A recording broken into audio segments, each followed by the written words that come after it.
serpent in the sky, the high wisdom of ancient Egypt. You are listening to Brothers of the Serpent podcast.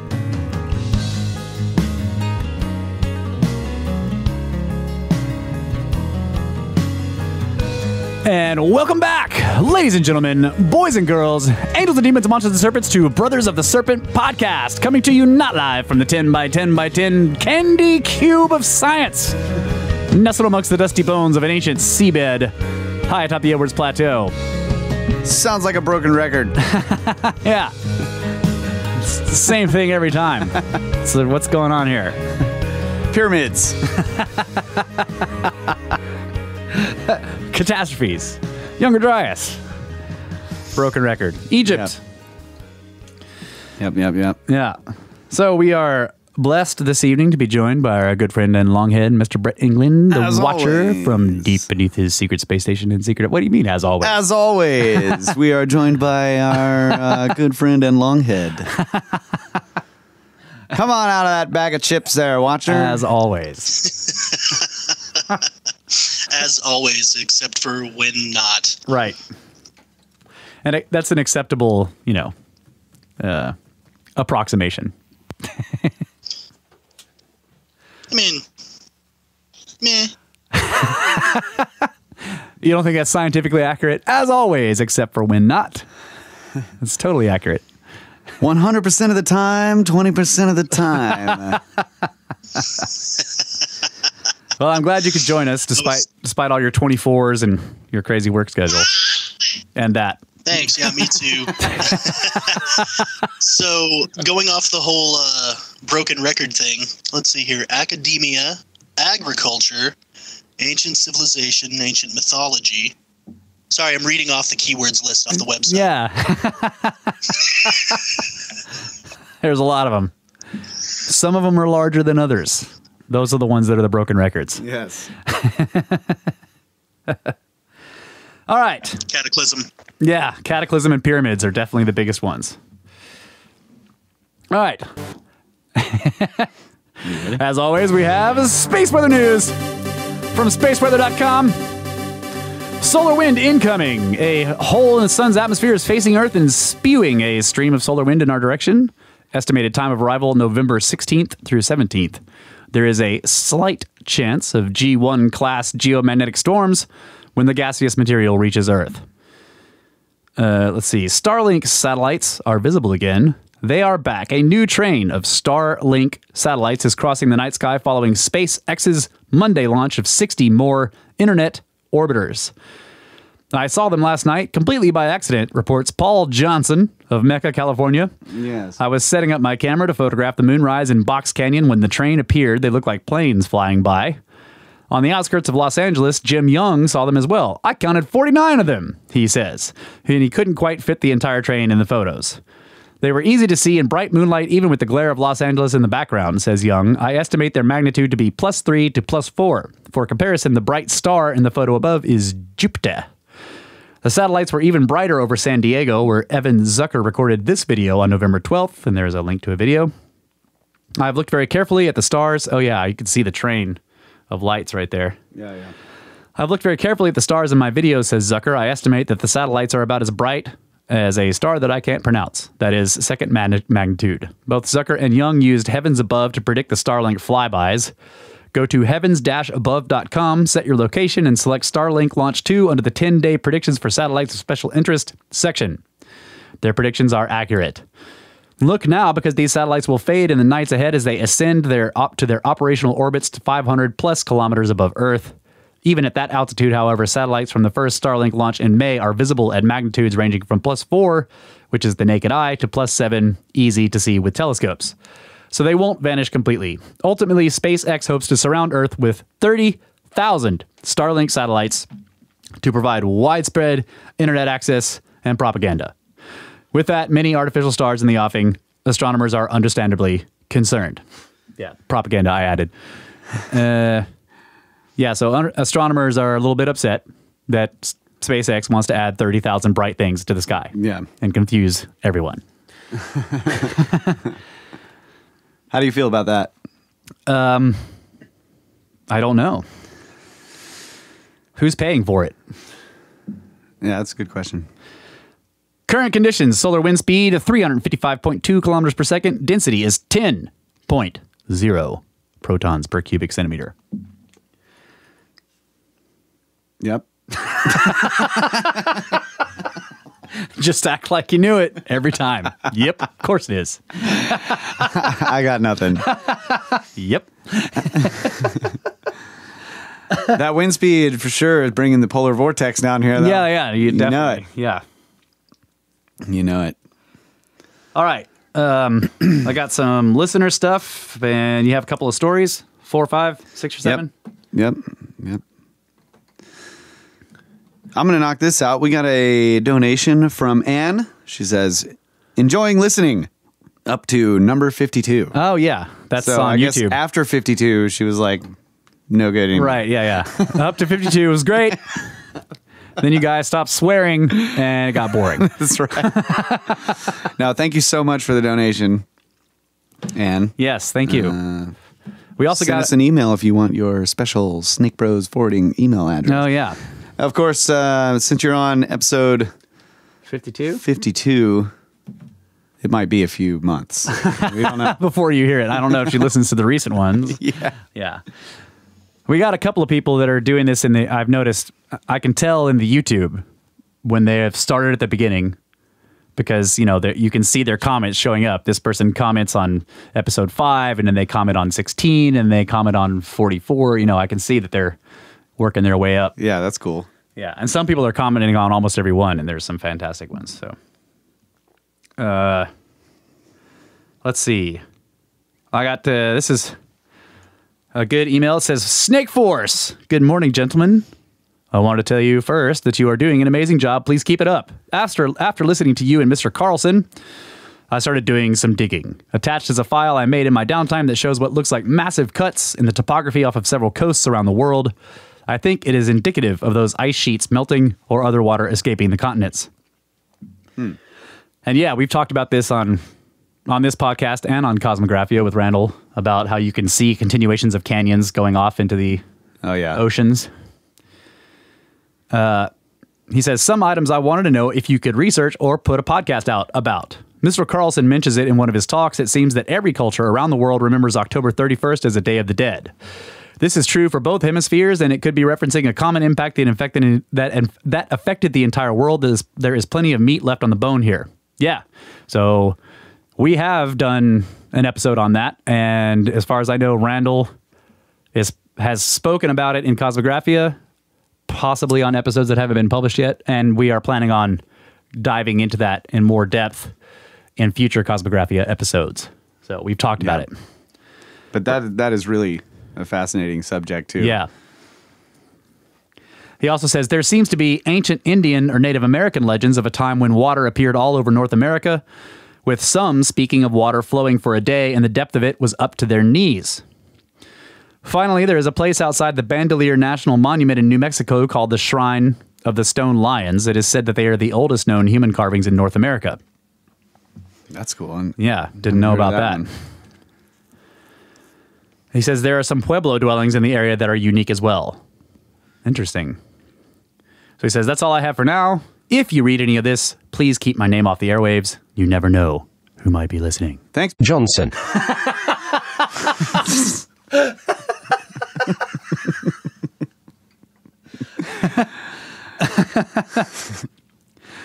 Appreciate you listening to the show. Man, outed the guy. All right, these are comments from the website. This is from Mr. Fontini, who was Oh, yeah, I know that guy. Yeah, we know who this is. What's up, bro?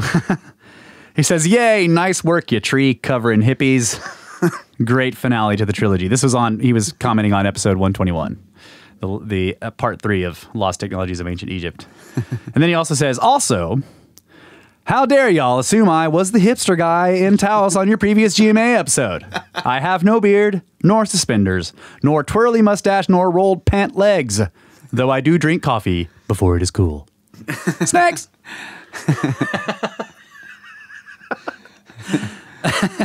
Sorry, bro. Yeah. I was just racking my brain like, what hipsters do we know? Yeah. Johnson. Well, I just doxed him. Yeah, he doxed Mr. Fontini. Sorry. He's outed. Sab says, sorry I didn't give you any description or information regarding the link I sent you last time. No idea what I was thinking. The author of the website, ancientdestructions.com, is an archaeologist named Peter Mungo Jupp, and he's definitely a snake bro. His work focuses a lot on Australia, I think, but what prompted me to send this link to you was at first glance, I noticed that he is big on electric universe theory, ancient myths, and also catastrophic geology. 3 staples of a snake's diet, surely. So again, for anyone interested, ancientdestructions.com. Cheers, Sab. Yeah. Sab. Always glad to hear from Sab. Okay, let's see. So this is this is from Jeff about the Serpentine Library. He says, "Hey, Ouroboros bros, the Library of the Serpent is steadily growing and now contains links to sites and over 150 tomes of serpentine samples selected to satisfy certain significant suspicions susceptible to snarky skirp tarts." Great alliteration. The library now has a homepage too. Its location is brothersoftheserpentlibrary.blogspot.com.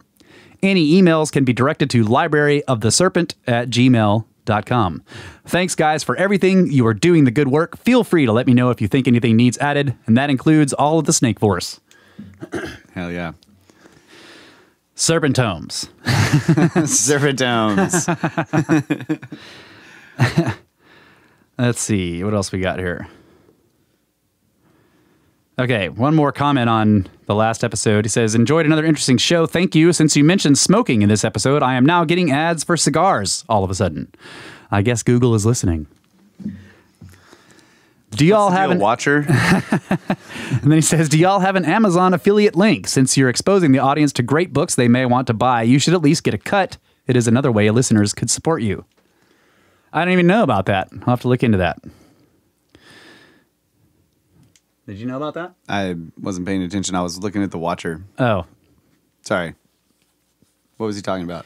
He says we should have an Amazon affiliate link. He says... Oh, yeah. We looked at that. I'm trying to remember what the criteria was. But yeah, basically you set up an account and people can shop on Amazon under your name. Like you have your... It's like if they went to Snake Bros at Amazon or whatever. I don't know how that part of it works. But basically whatever they buy on Amazon, we get a piece of that purchase. Interesting. And it doesn't cost the person that's shopping any extra money. But there are specific criteria that you have to have. You have to be a charity or something, right? Isn't that how? Isn't that what that is? I can't remember what it was. I remember looking into it a while back. I think when we first started, because I heard it on Sean Carroll's podcast. Oh, okay. He does it. Cool. So I don't think you have to be a charity. It's like Amazon Smile or whatever that is. Where I just can't remember. Okay, it's been a while. We'll look into it, man. Thanks for the suggestion. I did look into it, and for whatever reason, I was like, okay, I don't think we can do this. We can't do this. Not right now. Maybe we can. We just have to look again. So Watcher is showing us pictures of the stone lions in New Mexico. Very interesting. Cool. Yeah. Yeah, those are cool. Yeah, look at the heads there, the feet. The pumas. Yeah. Clearly they're lizards. Yeah. All right. One more here. So this is from Ryan, who we mentioned in the last show. So Ryan is part of the Facebook group, and he posted a long and excellent post in there about his journey of listening to the podcast and then finding $50 Dynasty and the music and going down that rabbit hole. And we're not on Facebook, so the Watcher sent us screenshots of the whole post, so we got to read it. And we just mentioned it on the last show and said thanks to Ryan for that, because it was awesome. So then I got this email from him. He says, mission accomplished, but keep going. Russ, better grab a beer and your pipe. This might take a while. Where to begin? I guess I should properly introduce myself to you first. This is Ryan, your supercharged stonemason snake bro, sending a story from the snow-smashed Toronto, Canada. We have informally met through the Watcher. Thank you, Longhead. But it seems like we may all have been part of the same ancient civilization, or somewhere along the line we split from the same carbon molecule. First, it was discovering the podcast on the day after you had Randall on the first time by a query of his name, which at the time was the only new Randall in years other than Rogan that I could find. Cool coincidence. Then as I started traveling back through the catalog in reverse order, it just got weirder. My favorite episode of yours is with the Snake Stash. Every bit of it was entertaining and educational, and I would love it if he was a regular in the future. I was thinking about that too, man. We need to get him back on. Yeah, we do. He was like suffering from, I don't know, his voice had gone out, and he was like, Yeah. But yeah, we need to get him back. Yeah. He says, turns out my pops also has an epic snake stash, which hasn't been cut since the Salutrians, and their personalities sound identical. My dad's trade was stone carving, and he got me into weird shit and history at a young age, but mainly passed on his obsession with all this made of rock, including arrowheads. Oh, yeah. I live in the area where the Laurentide ice sheet left the massive Oak Ridges moraine, an incredible biodiverse area which has thousands of Indian sites, which are just sitting up here screaming for Clint Beckham to cruise up here in his Bobcat and start sifting. Yes. I grew up right beside the Lost Brant site, which is a rare dig in North America due to showing 10,000 years of continuous use. When I was a teen, my dad and I would sneak in after the archaeologists left and scrape away. We ended up with 1 early and 2 late archaic points and, wait for it, potsherds, LOL. Of course, they didn't bother going deeper than the 10,000 year later, facepalm. And now it's a parking lot with 0 signs that the site ever existed. Oh my God. The excitement of that first arrowhead got me hooked or speared big time, so every time Kyle mentions digging, I get giddy. Yeah.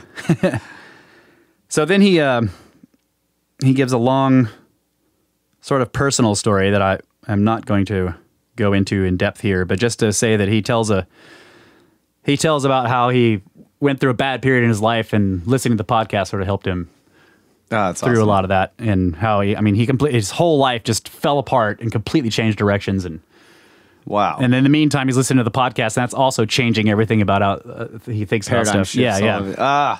Man. Yeah.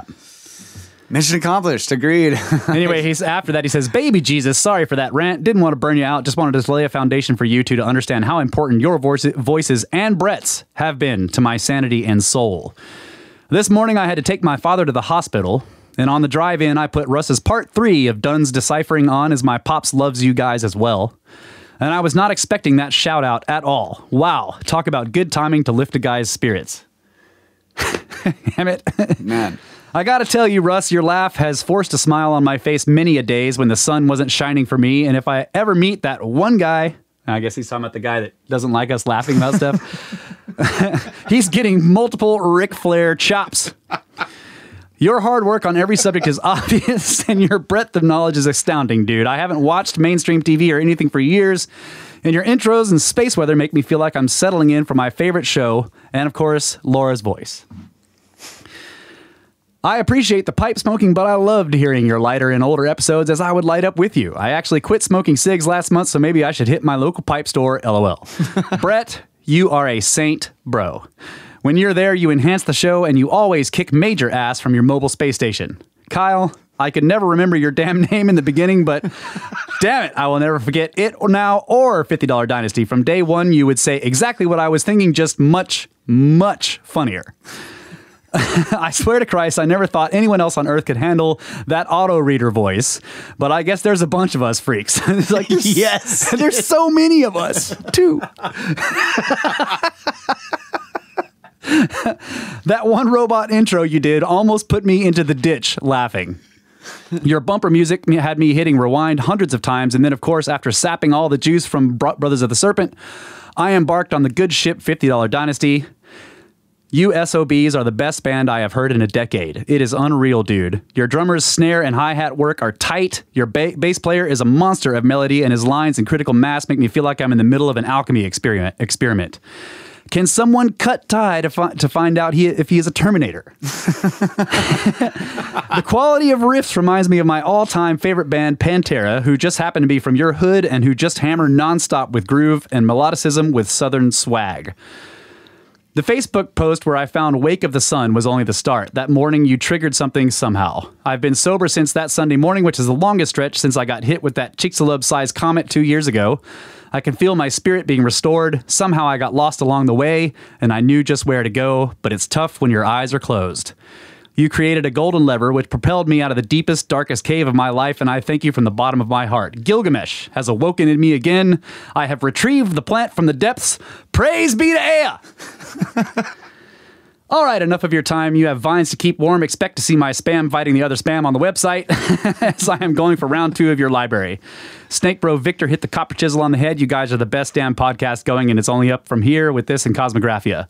Unfortunately now, not only am I impatiently waiting for every Brothers of the Serpent and Cosmo, but now the damn Processions album. You've got an official Snake Force base set up now in the Great White North. P.S. This is for you, Russ, since you taught me the word aptonym. Did it ever strike you that 2 brothers with the last name Allen, doing a podcast about everything ancient, mysterious, and in between, who have literally created every piece of their art and content from scratch, are going all in? God, that's freaking amazing.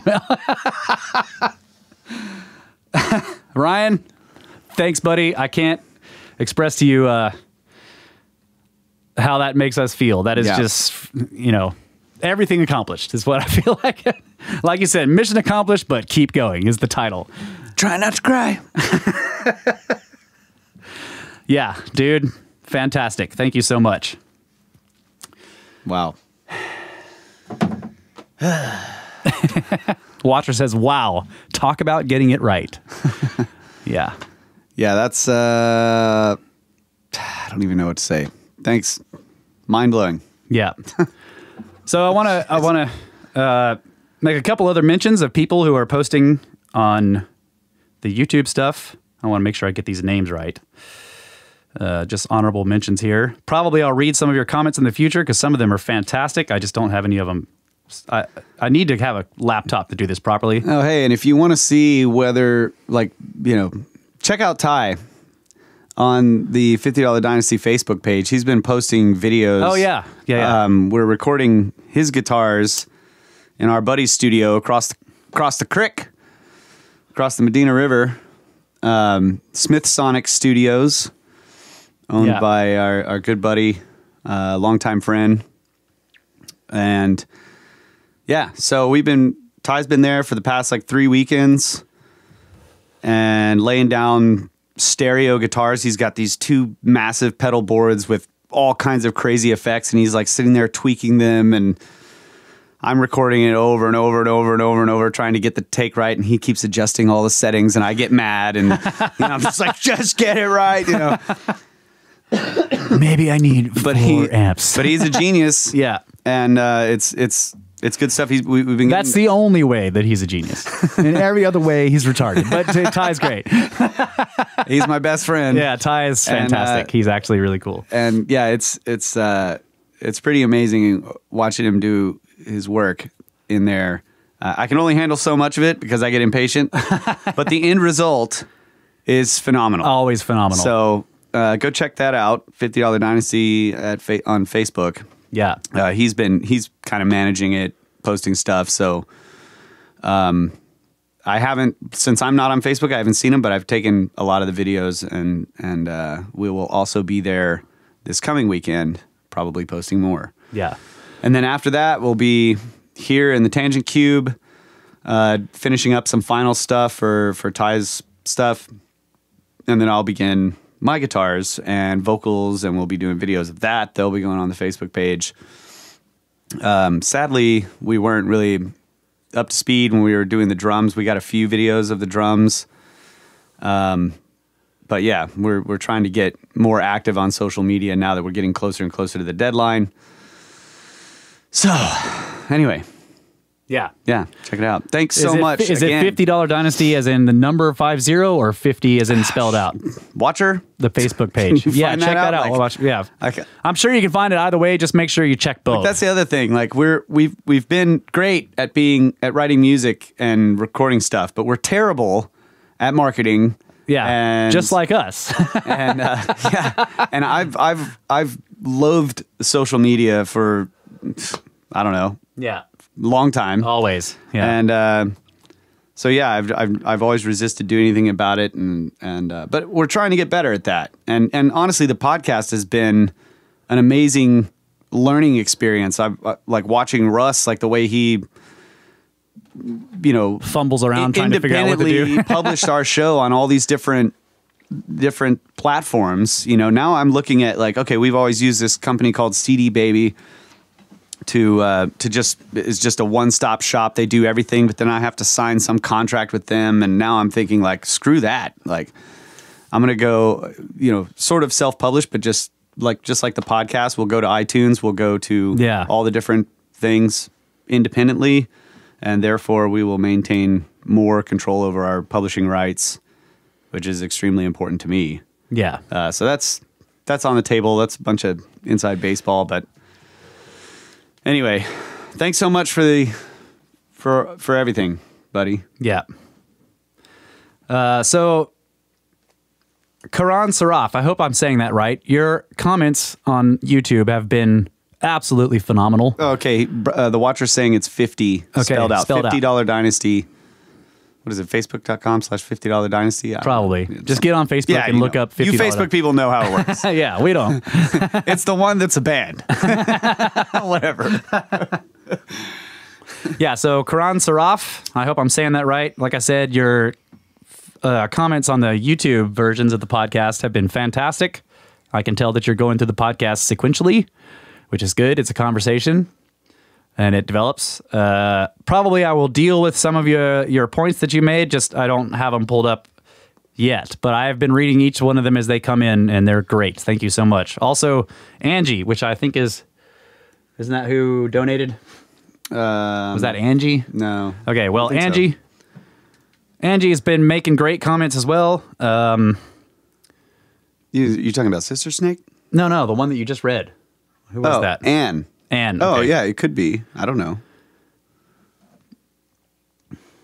No, that's not the same person. All right. But thanks, Anne. Yeah. So, yeah, I wanted to mention those two people. All of your comments, they've been giving very detailed comments on the YouTube versions of the podcast, and they're great. All of them are very insightful. Thank you so much. Okay. What else? Stories? Yeah, we got 3 minutes left. Okay. We can do. Here, I'll just do this one little duo I've got. Pretty cool.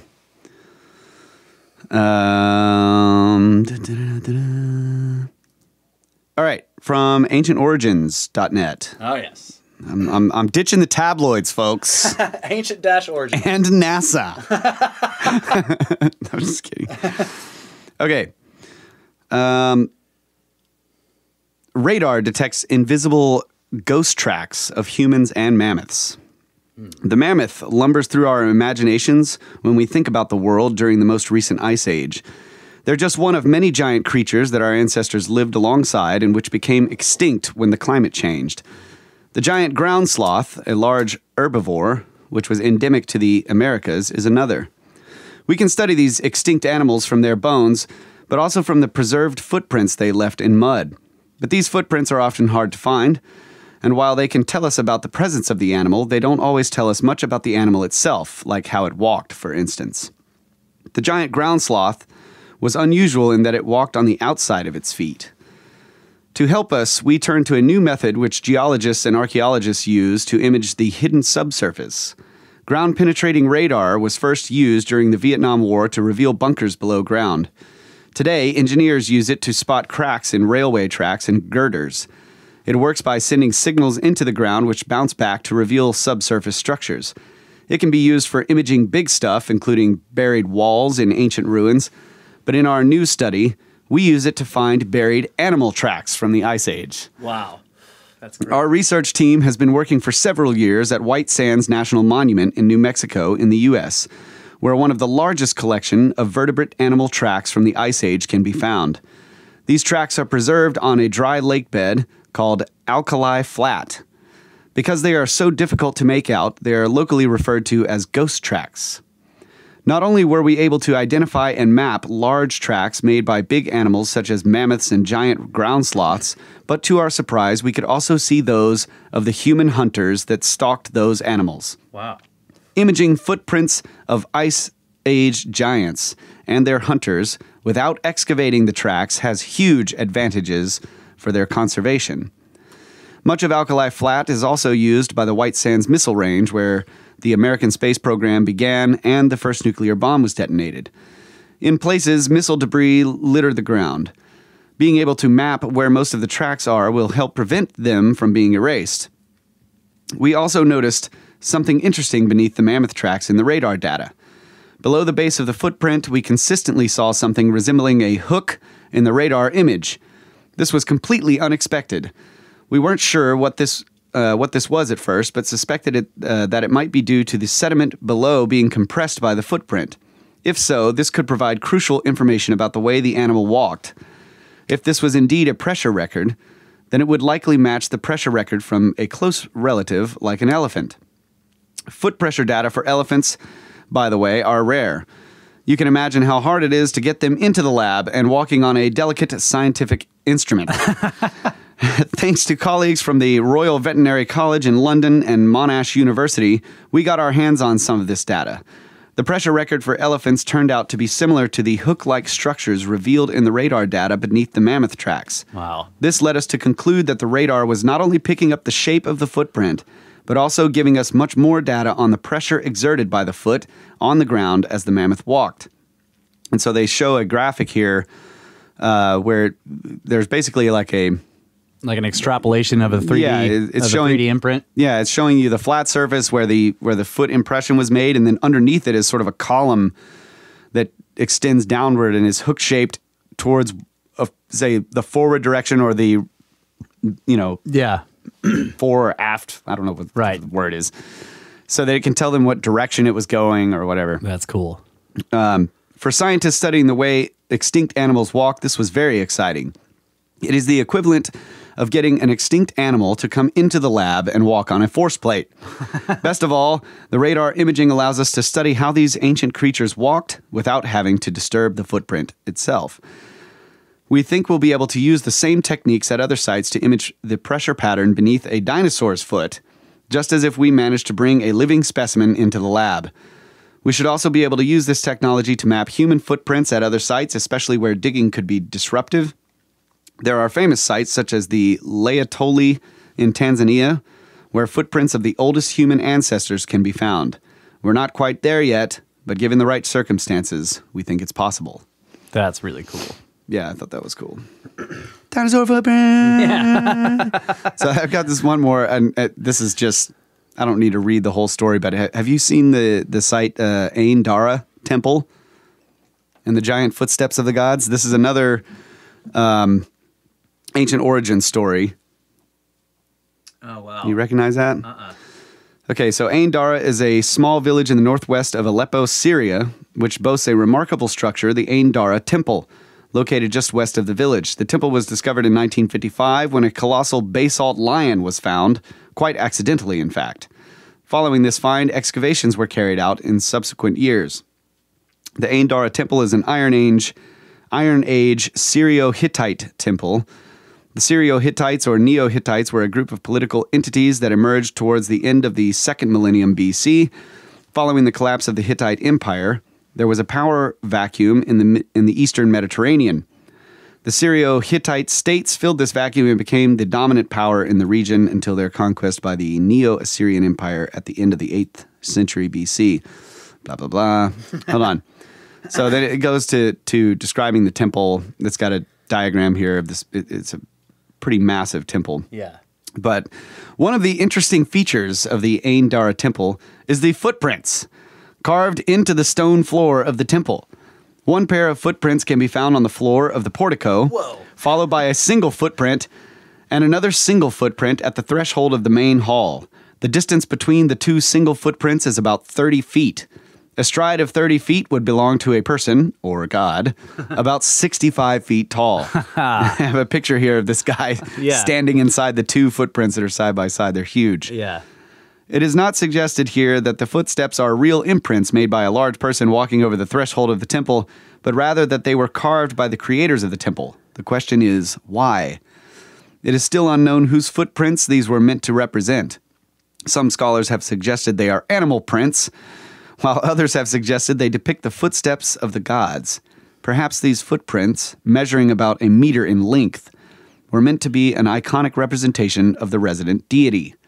These footprints may have been carved to show the presence of the resident deity as he or she entered his or her temple and approached the throne in the inner sanctum. Wow. But they're just massive. Standing it's just in really, the footsteps of God. Yeah. I just thought that was really cool. I was like, Cool. Footprints. I've seen that. I've seen those before. Well, something like that before. Giant footprints carved at the... Yeah, it's like so it's in the diagram here, it shows them like right at the doorstep, basically. Yeah. And then there's the two first- footprints, and then the first two footprints go through the antechamber and into the main hall. Yeah. And they're 30 feet apart, like just two steps, and it was in the... Yeah. And we God, often... God in his hut. Yeah, we were talking about that because they build these, you know, the houses of God, Yeah, or whatever, and they're and they have enormous. these massive doorways, and Yeah. the ceilings are ridiculously high, and Yeah.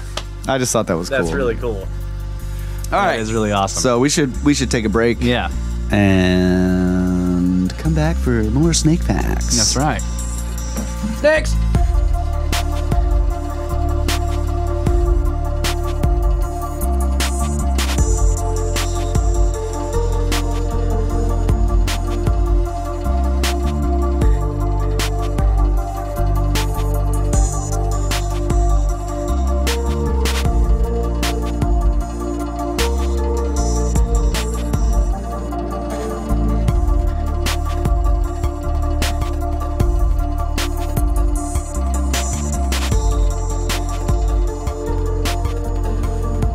Keeping the Enlils of the world awake with our incessant serpentine babble.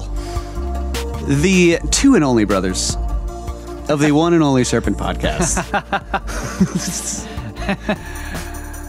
So we've got more news stories, but we're going to forego those to next week. Russ is going to take it down the serpent hole, Yes. Well. or the serpent sky hole. Yeah. So after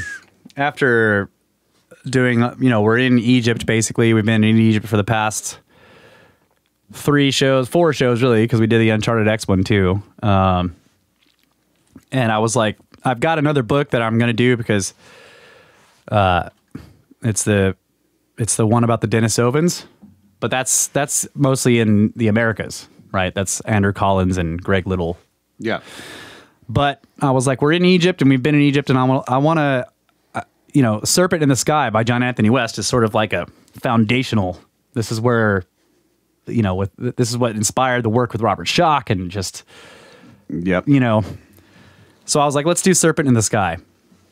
So I've never read it, so I got it and I started reading it. And right after that, I was like, maybe I made a mistake because this book is so different from what we just did with Chris Dunn, which for us as builders, with friends as engineers, I went to engineering school. I mean, like that book was right up our alley. Yeah, well, then there were parts of it. I mean, I didn't read them on the show, obviously, but there were parts of it that was. I had this analogy that I was making the other night that there are some books that reading it is like jumping on a sled and just going down the hill in the snow, and it's a blast, and everything's awesome, and you're jumping over creeks and whatever. And in other cases, some books are like climbing a mountain, also awesome, but really hard, but totally worth it, right? And so Chris Dunn's book was sort of a combination of both. I did mostly the sledding on that that I was reading, but in reading the whole book, you have to do some climbing in order to do that sledding. Yeah. Right. Well, this book is a lot of climbing. it's philosophical. And so this is the thing about the way I do these book reports. When I'm reading a book At least before the podcast, when I would read a book, it was just, I'm just reading it and getting all the information. Now when I read a book, or at least, so once Kyle and I started having these kinds of conversations, when I would read this kind of book, two things were happening in my mind. And one was I'm reading the book and getting the information, but then there's another part of my mind that's imagining conversations with Kyle about certain topics in the book. Both of those things are happening simultaneously when I read. Now, with the podcast, three things are happening. I'm reading the book and getting the information, and then I'm also imagining conversations about certain sections of the book, and I'm also looking at it in terms of how can I present this on the podcast. All three of those things are now happening. So it's much more complicated for me to read a book like this now than it used to be.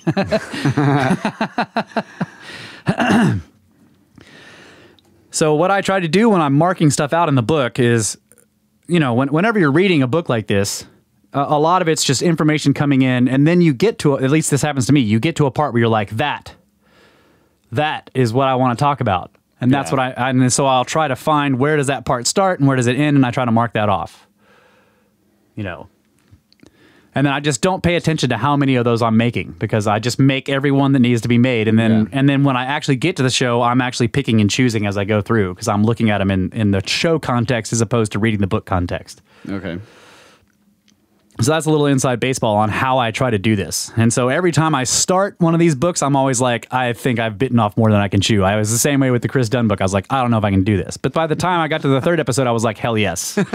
I know what I'm doing. Right? So here we are at the beginning of another book report, and I'm once again going, shit, I don't know if I can do this. So hopefully by the time we get to the last part, I'll be like, hell yes, I got this. It's all downhill from here. That's great. That's hilarious. So hopefully those analogies made sense, those metaphors. This book is full of metaphors. After the show, I have to be like, you know, those sycophants in Fifth Element, you know? It's like, how's the show? Oh my God, it was so good. It was so good. It's like, bzz, bzz. And then by the third one we're done, I'm like, that's the best show I ever did.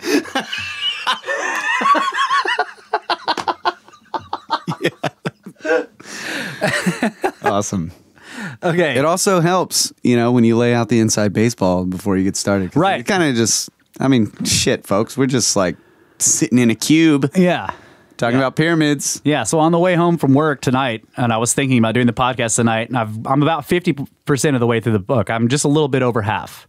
So I haven't finished it. So I haven't read the grand finale. Yeah, if there is one, right? So I've had to go through the philosophy, and I'm going to try to kind of give an overview of this. So Serpent in the Sky, number one, I am trying to synthesize a book for the podcast. The reason this is going to be a little harder than normal is because John Anthony West's Serpent in the Sky is in itself a synthesis of R.A. Schwaller-Lubitz's books, the tome about the Temple of Man, which were themselves a synthesis of the Egyptian philosophy. The Egyptian philosophy, right? Extrapolated from the architecture, right? Yeah. So I'm trying to extrapolate from an extrapolation of an extrapolation from a very ancient extrapolation of philosophy, and I'm just like, I can't do this. Yeah. It'll be fine. So basically, Egypt is hard, and pyramids are cool. End of show. So the beginning, first he explains, in the beginning of the book, he kind of explains what he's doing, and I just sort of laid that out. He's like, this book has never been translated into English, at least at the time of the writing of the book. And John Anthony West, as a layman, had to sort of go through it bit by bit, and, you know, learning French in the process. He didn't speak, as far as I know, he didn't speak French. So he's basically he's got multiple books open in front of him, looking at references and stuff like that, and maps, and also a French dictionary, and he's got these tomes, you know, and he's trying to go through it and study it. And then this book is his attempt to synthesize it. And after explaining who R.A. Schwaller was and what he did, he spent 15 years in the Temple of Man looking at it from a cosmic and mathematical sense, and making tons of minute measurements. 15 years they spent in there with tape measures and, you know, various ways of measuring the temple, and looking at and then they were bringing in other experts to say, like, what does this say right here? You know, read that part of this read this part of the temple to us, and what does it say? And then when it turns out, when the guy looks at it and reads it, then it perfectly corresponds with what they thought that part of the temple was for, and then they're like, right? I feel so sorry for them having that job.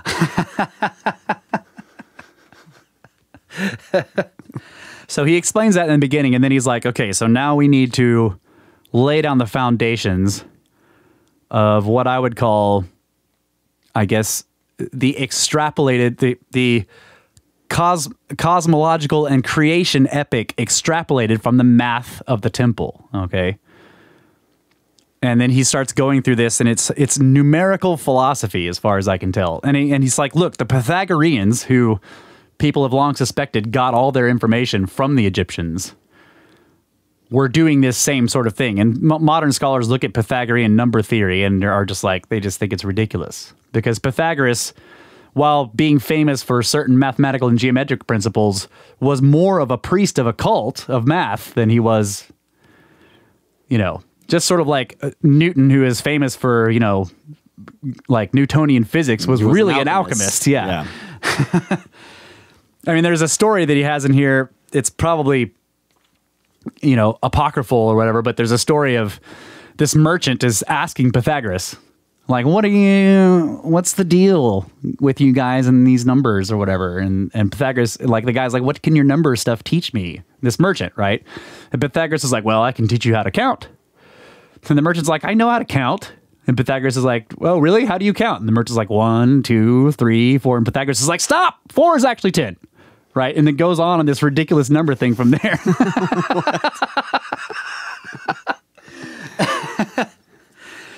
So the beginning of the book is a lot like that. He starts out with 1 being the very beginning of everything. You have 1. This is the all, the absolute, unity, 1. But that thing being conscious, this unity, think of it as God or the creative force or whatever you want, this 1 being the only thing must, and also conscious, a conscious thing must contemplate, right? And so the only thing that there is to contemplate is it itself, and therefore is 2. You automatically, 1 immediately becomes 2 because it is the 1 looking at itself. That's 2, right? This is a polarity, a duality. Yeah. That immediately becomes 3 because you have the interaction between 1 and 2, right? And in other words, you have these very basic principles, and they have to arrive at the next principle based on the previous principles. So 1 immediately begets 2 because 1, being a conscious thing, contemplates itself. Now you have 2 things, and the third thing is the fact that there are 2 things and their relationship to each other. Yeah. Right? And it keeps going from there and expanding and getting more and more complex all the way up to 12. Okay? And I'm not going to go through all of them. But it basically, like, if you get the book, you should get the book and read it. It's very complicated and very interesting, but also difficult to synthesize. And he is actually synthesizing it in the book, and it's very long and complicated. So I'm not going to try to synthesize it here. I kind of had a thought process like that's somewhat similar to that. Okay. But I was thinking about the singularity, like that's the beginning. Right. Yeah. And and the more I thought about it, it's like the mere, let's say there is nothing, right? And then suddenly there's something. Yeah. Well, now there's already 2. Yeah. Because you then have the duality of both, like the void and then the substance, whatever. Yeah. There's like something and nothing, or something like that. And the nothing or the 0 is implied. Yeah. But they don't even go there. Yeah. Because there is actually no way to comprehend nothing existing at all, right? Yeah. So they start with 1. Right. For anything to exist at all, 1 had to have been there at some point. Right. We can wonder, was there ever not the 1? But, Right. So they start with 1. But yeah, you're right. As soon as you have 2 things, you already have the third thing, because those 2 things also have a relationship. Have a relationship. An interaction or whatever it is. Yeah. And that's the way it works. And I was like, I was imagining, but this thought process or experiment was more about physics, right? Philosophy, but it kind of Big Bang thing, right? You have a singularity that... Yeah, it kind of developed into a philosophy of just... Yeah. I wrote it all down. He gives a... Maybe I'll read it on the next show. Yeah. It's a great... He gives an interesting metaphor that he says breaks down at 5. But the metaphor is... and he has many of them, but the one that I remember the best is about the sculptor, right? The sculptor is one. And then you have the block, the thing he's going to sculpt. Block of wood, block of stone, whatever it is. Okay? The sculptor, in being a sculptor, must have a thing to sculpt. Right? That is the block. So that's 2. The relationship between the sculptor and the block generates inspiration. That's 3. Okay? So now you have sculptor, block, and inspiration, but you still don't have anything yet. Right? So the thing that happens between all of those interacting, the sculptor, the block, and the inspiration, ends up with statue. Okay? That's 4. And he says the metaphor falls apart after that, and you still have to get it to 12. Okay? So... Well, then there's the feeling about the statue. Yeah. There's the rapport that you've developed with the stone. Yeah. As Dunn would say. So what I'm going to do here is I'm going to try to... I've been making, like I said, these marks in this book, and I'm going to try to use these to sort of guide us through what I was pulling from the book and what I thought would make good conversation. So the first thing I marked here from page 7, the introduction says, and a lot of these actually, the thing I want to say, a lot of these that I marked are just what I thought were fantastic, typical John Anthony Westisms, you know, where he's talking about bobblehead dolls and hydrogen bombs and striped toothpaste and stuff like that. So he says, we are taught that the ancient Egyptians were a people capable of producing artistic and architectural masterpieces unequaled in recorded history, yet that at the same time they were priest-bound necrophiles. An intellectually infantile race obsessed with purely materialistic concerns for a mythical hereafter, a people slavishly worshipping a grotesque pantheon of animal-headed gods, a people devoid of real mathematics, science, astronomy, or medicine, and devoid of any desire to acquire such knowledge, a people so, quote-unquote, conservative, so opposed to change, that their artistic, political, social, and religious institutions remained rigid for 4,000 years. Yeah. Did I detect some sarcasm? Okay, so from chapter 1, he says, while the numerous small pyramids of Middle and Late Kingdom Egypt were clearly and obviously designed as tombs and have disclosed a wealth of mummies and coffins, the 8 Great Pyramids assigned to the 3rd and 4th dynasties of the Old Kingdom have revealed no sign of either coffin nor mummy. The construction of these vast edifices differs in every way from the later tombs. The curious, slanting passageways could not possibly be less conducive to the elaborate funerary rituals for which Egypt was famed. The stark interiors of the tomb chambers, quote-unquote, stand in vivid contrast to the lavishly inscribed and carved chambers of later Egypt. In addition, the 8 Great Pyramids are believed to have been built over the reigns of 3 pharaohs, though this is disputed due to the lack of direct evidence attributing these pyramids to specific pharaohs. In any case, it works out at more than 1 Great Pyramid per pharaoh, inviting speculation of multiple burials for one king. Egyptologists, and following them historians, refuse to entertain the possible validity of alternatives to the tombs-only theory, no matter how well supported.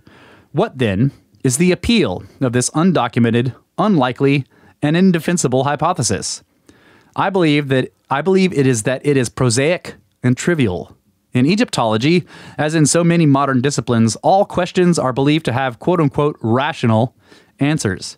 If no evidence is available to provide a rational answer, the customary solution is to trivialize the mystery. In many academic circles, triviality is a synonym for reason. What does that mean? Like, they're making it trivial because that's their, like, in other words, a rational idea is that it's a tomb. Any mystical, alchemical, cosmological stuff is trivial. is not rational. And therefore, they'd rather say, no, these were built by people to a despotic, tyrannical, egotistical pharaoh as his, as his burial place, even if he decided he wanted 3 of them, right? Like the thing Chris Dunn said about when he was like, why were the insides of these coffers so flat? And he said one of the answers he's been given is that the pharaoh was like a god, and if he wanted something flat, he could have one. And Chris was like, well, how did he come up with this notion of perfect flatness in the first place,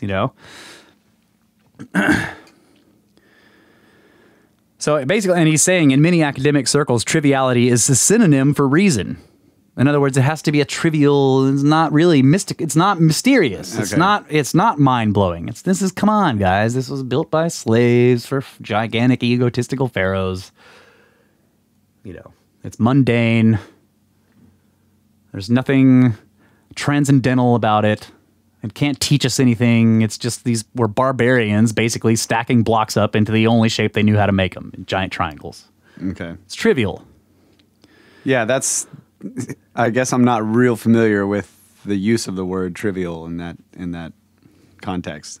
So yeah, triviality. It's like pointless. Okay. Sort of.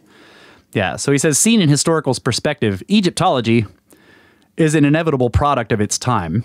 Looking back, it becomes obvious that no single scholar or group of scholars could have discerned the true Egypt 100 years ago. For that, the advances of modern science were first necessary, as well as the simultaneous availability of the mystical doctrines of the East and of the mind capable of applying both of these kinds of knowledge to the ruins of Egypt. Looking back, it is impossible not to admire the Herculean labors of the Egyptologists, their painstaking excavations, the reconstruction of ruins, the collection, collation, and classification of data, the gigantic labor of deciphering the hieroglyphs, and the scrupulous attention to detail in every field and on every level. At the same time, it is difficult to understand the manner in which these scholars came to many of their conclusions, given the nature of the material at their disposal. A statement made by Ludwig Burckhardt, one of the most industrious and prolific of Egyptologists, captures the situation in a single sentence.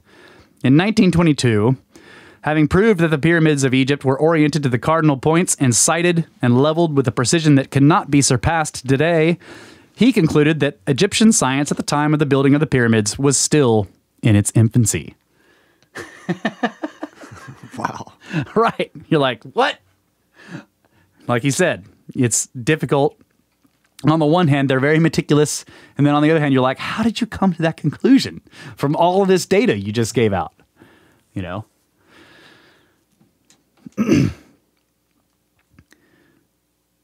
Okay. What do I got here? Okay. Enlightened elements within Islam, probably inheriting the teaching of the later Neoplatonists, kept this flame alive, the flame of mathematics he's talking about, the flame alive, and it seems possible that it may have survived more or less underground in Gnostic, Hermetic, and alchemical societies. In any case, it survived or conceivably was reformulated afresh through direct revelation, for it surfaced in full flower in the Gothic cathedrals. And he's talking about this way of conveying sacred geometry through architecture in mathematics. Much mystery still surrounds the building of the cathedrals. The techniques employed were not part of the Christian tradition up to that time. The effect created by the cathedrals was unlike anything earlier, and no one today is certain where the knowledge came from. The cathedral builders appeared in France in the 11th century. For the next 3 centuries, the movement was widespread across Europe, and whatever was responsible for the guiding spirit seemed to disappear as abruptly as it appeared. In the later cathedrals, St. Peter's in Rome and St. Paul's in London, for example, the spiritual effect is not the same and everyone notices. So I just marked that off because that's a bit of an aside, but it's because it's relevant to conversations we've had in the past. Well, I mean, it's also relevant to the idea that the pyramid builders just showed up out of nowhere with all this knowledge and then vanished. Vanished without a trace, yeah.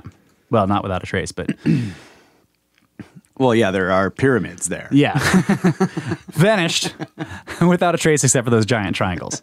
Ancient sources claimed Egypt as the original home of geometry, though biographies of Pythagoras were all fragmentary, secondhand, and therefore unreliable. All agreed upon this point, that Pythagoras had acquired much of his learning in the East.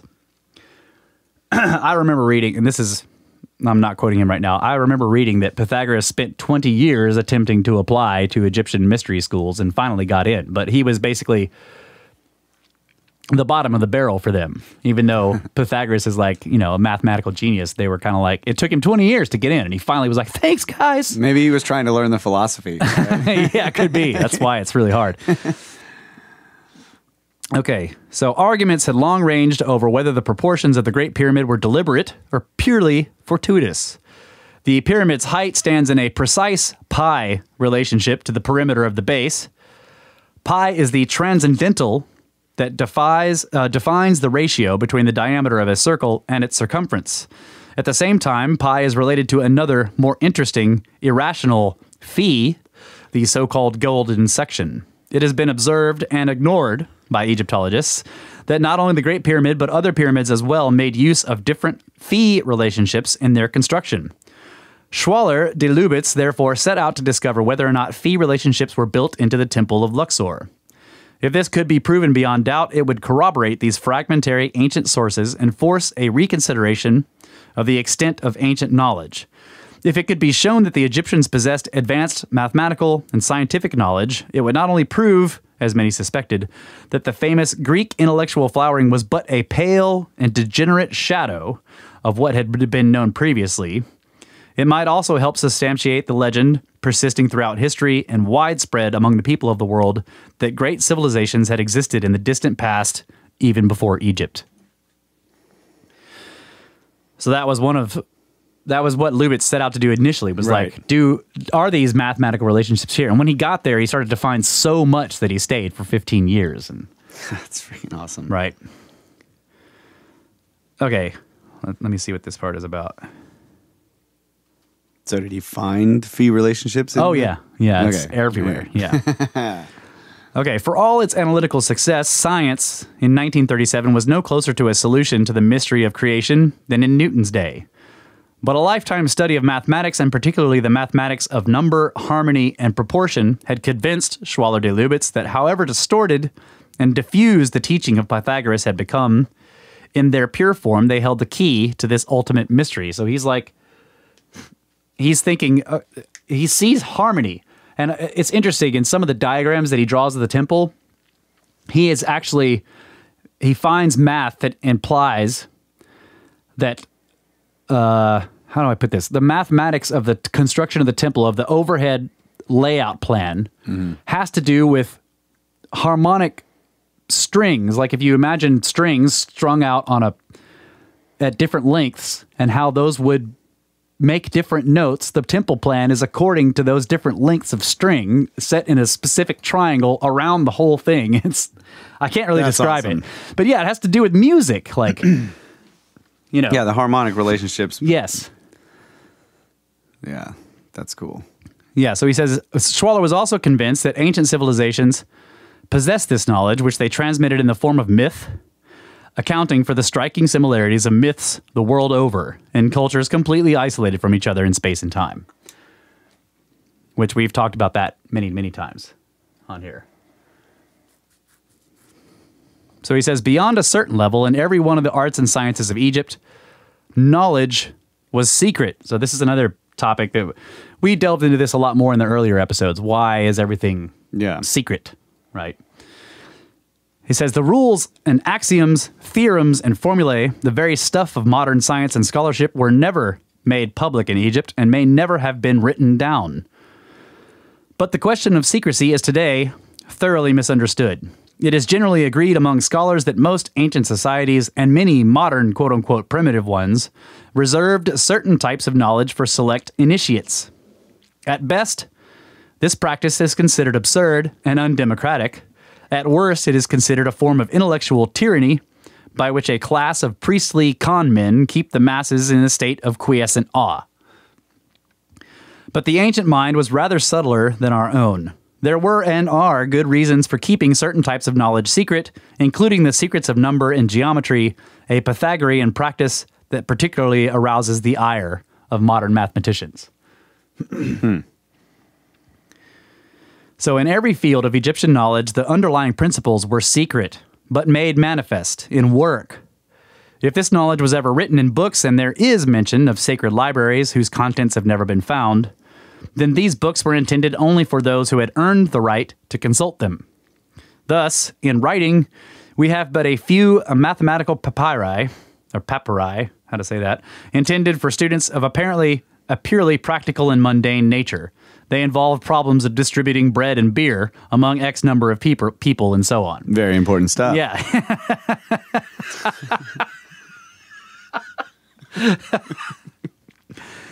Later, I shall briefly show how Schwaller proves that these school exercises are necessarily derived from a high and exact theoretical mathematical knowledge. In astronomy, there are no texts, but a marvelously precise calendrical system indicates beyond any possibility of doubt that the Egyptians possessed an advanced astronomy.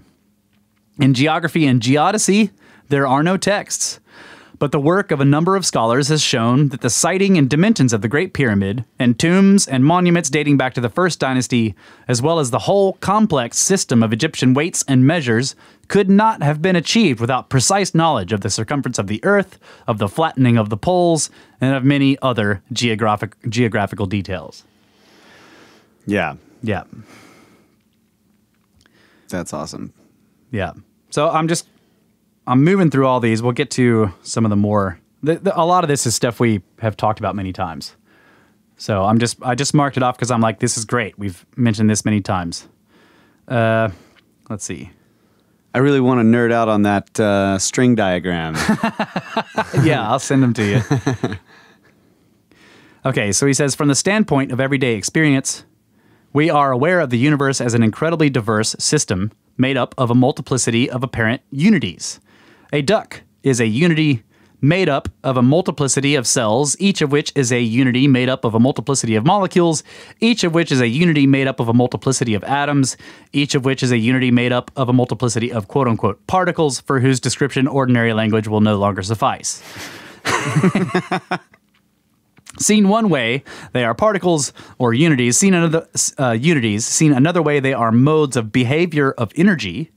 And it is energy that is now regarded as the ultimate unity underlying the material universe. The same line of thinking followed into the macrocosmic sphere leads to the same conclusion. The duck is a unity, which is one aspect of Earth, which is a unity, which is in turn a part of the solar system, which is a unity, etc., and on to the galaxies, which combined make up the unimaginable unity we call the quote-unquote universe. Positivists and certain linguistic philosophers may argue that the concept universe is a fallacy, that the universe is an illusion, no more than the sum of its parts. But in that case, a duck or a positivist is also a fallacy and an illusion and no more than the sum of their parts. Yeah. He has some great. Hello, 10 trillion parts. Right. The concept of universe is a fallacy. It's no more than the sum. Oh, so that's you too, right? The concept of you is a fallacy then. You're just a bunch of cells. And yeah, I know. I'm familiar with some people who are like, yeah, man. Yeah. You know who you are. Yeah. You know who you are, guys. Like all the principles and functions described up to now, all of which contribute to our experience of the world as it is, growth cannot be accounted for scientifically. There is nothing in the behavior of the hydrogen atom that makes predictable the growth of a kitten into a cat. But as with all functions and processes, scientific ignorance is masked under jargon. Things grow because, quote-unquote, mechanisms fortuitously initiated over the course of, quote-unquote, evolution have proven, quote-unquote, growth to be a factor conducive to, quote-unquote, survival. This fatuous circumlocution is called rational thinking. In other words, they're covering up their ignorance with a bunch of jargon that doesn't actually mean anything and is real circular. Yeah. All this happens because we see it happening, and that's the explanation for why it happens, basically, is what they're talking about. Very similar to uniformitarianism in a way. Yeah, exactly. All the processes we see happening today are why everything is the way it is. Yeah. In other specialized fields of Egyptology, painstaking, often brilliant work in astronomy, mathematics, geography, geodesy, and medicine attests to the refinement and sophistication of Egyptian knowledge. In every case, advances in modern methods reveal former deficiencies and shortcomings and invariably alter opinions on the extent of Egyptian knowledge. So to reiterate what he's saying there is like, the more advanced we get, the more we understand how little we understood about what the Egyptians understood, because we had to actually gain understanding to be able to see that they already knew that. Yeah.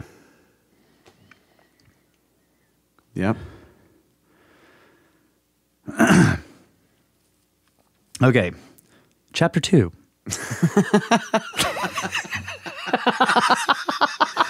All right. Second segment over. Let's take a break. How many chapters are in this book? I don't know. I'm only halfway through it. It's going to take a lot of shows. I know. Like I said, I marked everything I thought pertinent without worrying. Am I marking too much? It's fine. That was all chapter 1. I mean, it's obvious. Everyone is here for pyramids. Right. So no one's all going to good. care. Yeah. Everybody should buy this book. I cannot possibly synthesize it. So just giving you tastes. snake tastes. That's right. Little snaky licks. Lick, lick, lick, Yeah. lick, lick, lick. Basically, smell. You smell with your tongue. Yeah. Just giving you a sniff.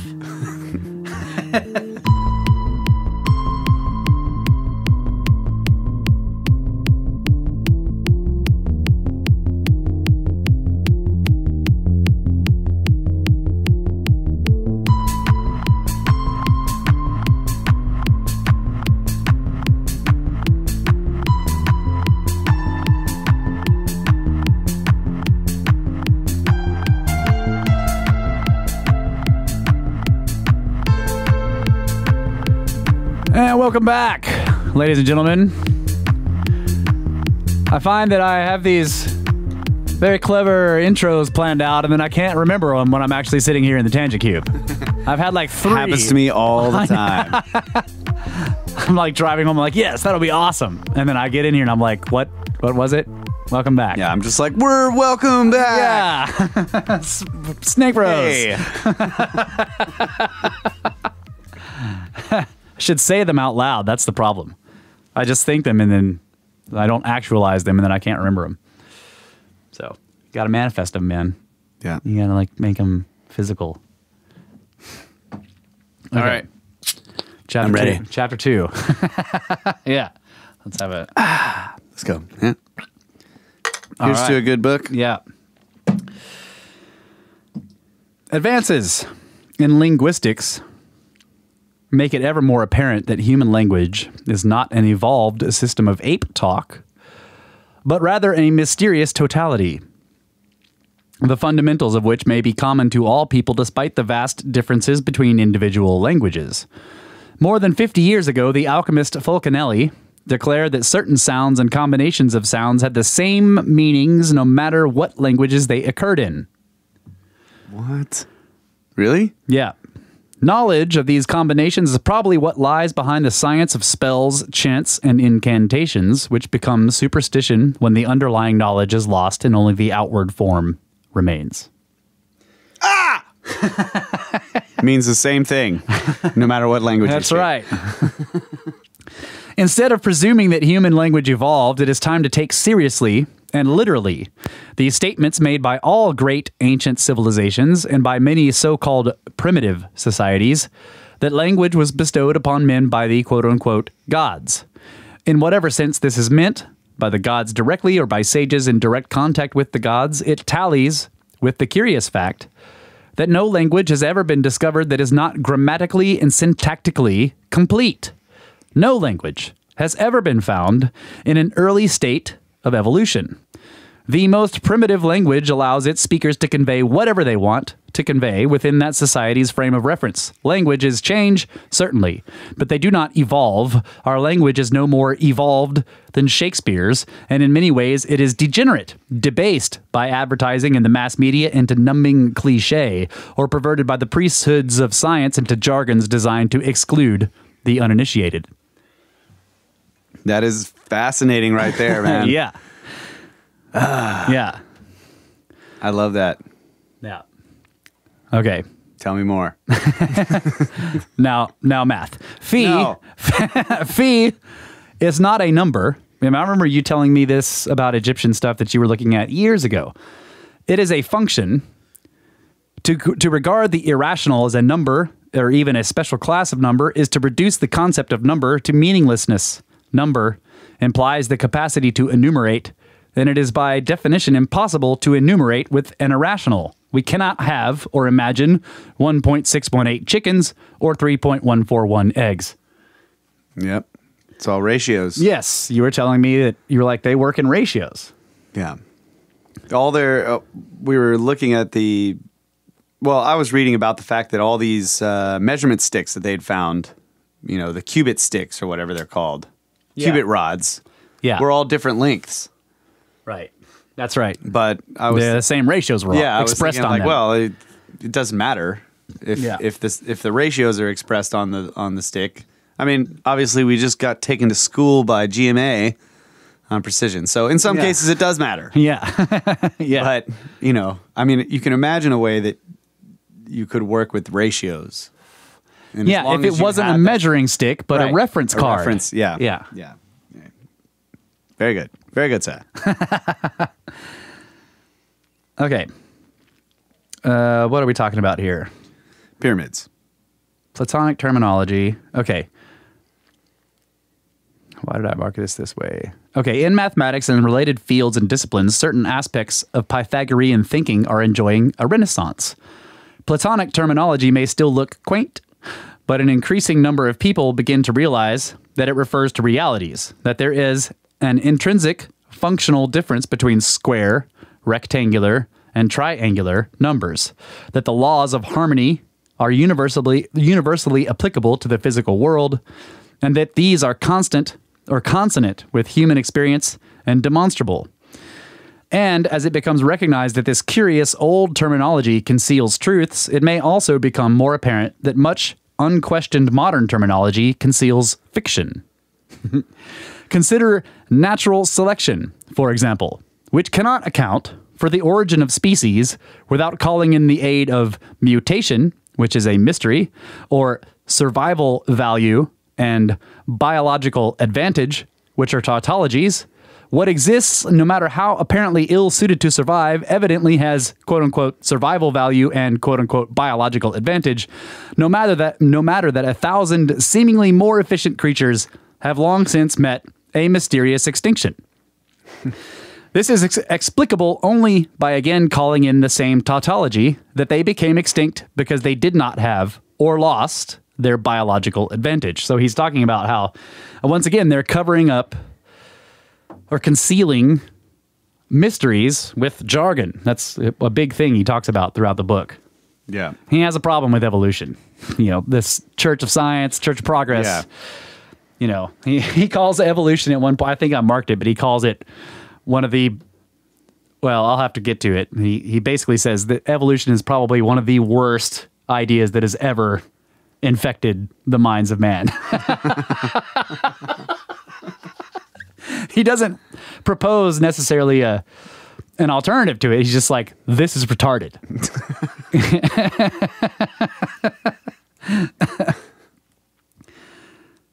Okay. Harmony rapidly becomes extremely complex, and because of this, obscures for our senses its fundamental role in the creation of form. It is harmony that is responsible for the specific physical phenomena that scientists call reality, but that wiser men realize is but the physical aspect of reality to which our senses have access. Yes. We speak of musical form. We know it is the result of harmonies that may be reduced to vibrations, that is to say, to numbers. But we tend to think of musical form metaphorically, whereas we should regard it literally. Sound is volume. From the modern point of view, we say sound fills space. It is therefore scientifically volume. From the point of view of the more accurate esoteric science, we would say that sound is volume, and therefore sound is space. In either case, it is volume. It is as literally form as is a cat or a cathedral. All are the result of an interplay of harmonics, ultimately numbers. The absolute expresses itself through the number, and number is the divine language. A cat is a poem or a sonata by God, literally. Yeah, that's awesome. Yeah, sometimes he's pretty poetic too. That's stuff like that is just really, it's John Anthony West. Yes. A cat I've is a had- poem by God. I've had a similar thought process with music. Sound, yeah. That, like, It's a three-dimensional. well, music is like there's an architecture to it. Yeah. And it's actually a three-dimensional form moving through space, developing as it moves.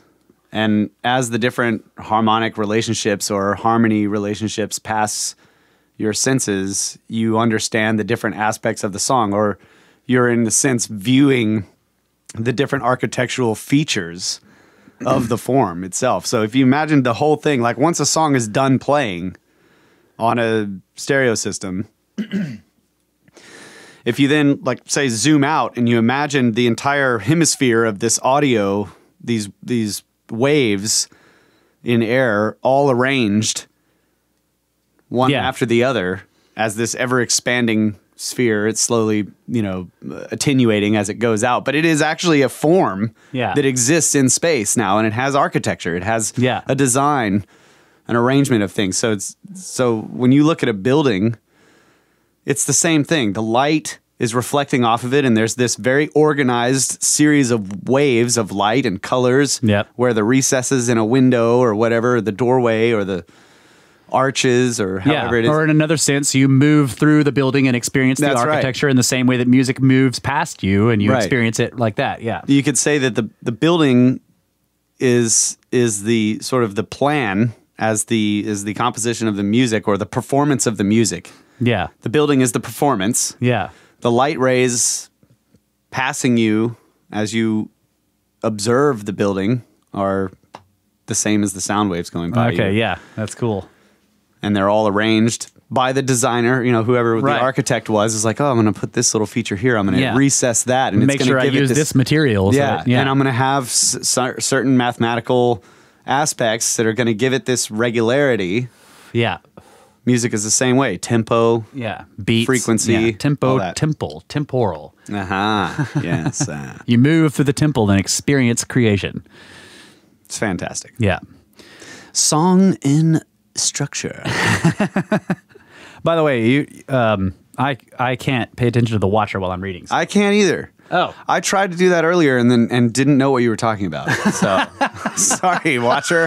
I was hoping you'd be able to do that. Okay, I'll have to take momentary breaks to You're look. the one who can read a book for 3 reasons at the same time with 3 different conversations going on in your head. I can't. I was thinking about that earlier. I was like, I would have like 3 different guys going, and nothing would make sense. All right, watcher, I will take momentary breaks to look at what you're saying and make sure that it's still bullshit, and then we'll keep going.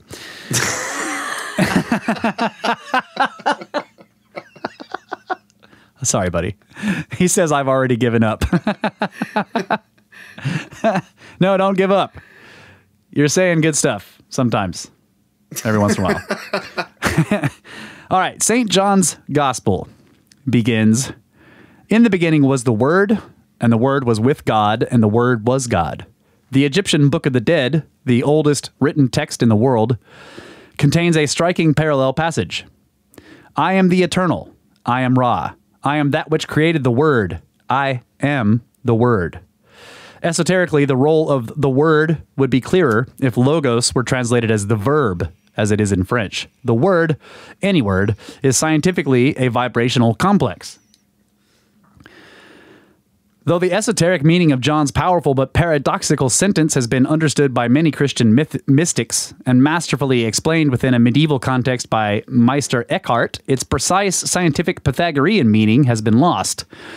Conceivably, it was not understood even by its author, though it is equally possible the choice of poetic over philosophical language was deliberate. Today, in modern terminology, we can say, at the incomprehensible and by human faculties, unimaginable but nevertheless expressible and logically necessary instant of the primordial scission, the absolute in becoming conscious of itself created the manifest universe whose fundamental formative aspect is vibration, a wave phenomenon characterized by movement of variable frequency and intensity between oppositely charged poles. This movement is not to be considered as separate or distinct from the poles, but rather as that which by its existence produces or compels the significance of respective poles, since negativity and positivity require an underlying concept of opposition and affinity in order to render them meaningful. The three aspects or forces thereby are assumed as inherent within the original unity, which is the absolute or transcendent cause. This may not be an improvement upon St. John. I think that's great. He tries to say, in the beginning, I am the word, or was the word, and he just like says it in modern language, and it's freaking ridiculous. And he's like, this is not an improvement when you look at it that way. So that was a bit of John Anthony West being sarcastic there. Egyptologists puzzle without success over the curious system employed in Egypt for weights and measures, and of course assume that our modern decimal system is an improvement upon all that has gone before.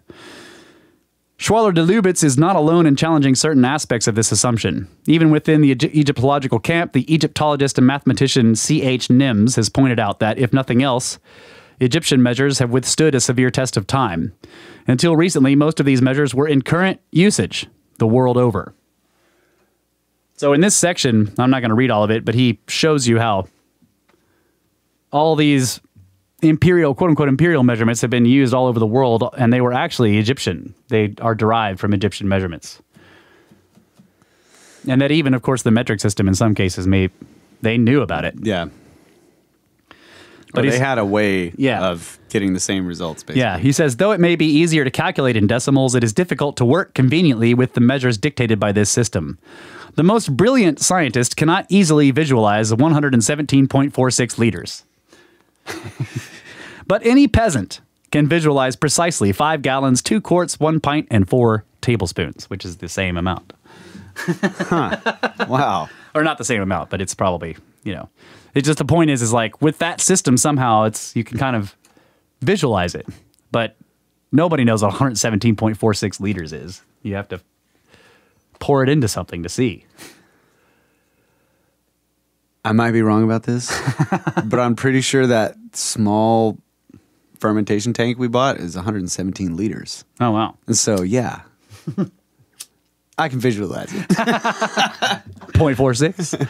It might be 119, so I could be wrong. No, I can't do the 0.46. Let's see. Should I read this part? Yeah.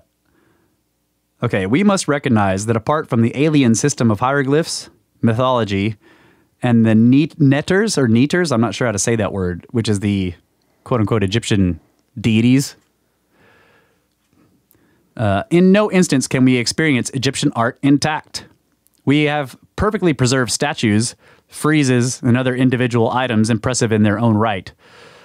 But these were always meant to be seen in the context of the completed temple, when they were intended for the public and not for the tombs in which they served symbolic and magical purposes. In this we can no longer experience intact. Extensive as the Egyptian ruins may be, they are still ruins. The colors have gone, the walls have crumbled, and the roofs have fallen.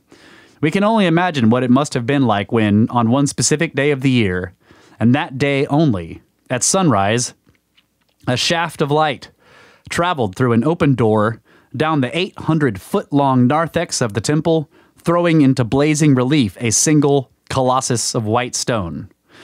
And this in the midst of ritual, chanting, and incense, all designed to a single purpose, all formulated according to specific harmonic laws. God, that's freaking awesome. Wow. Yeah.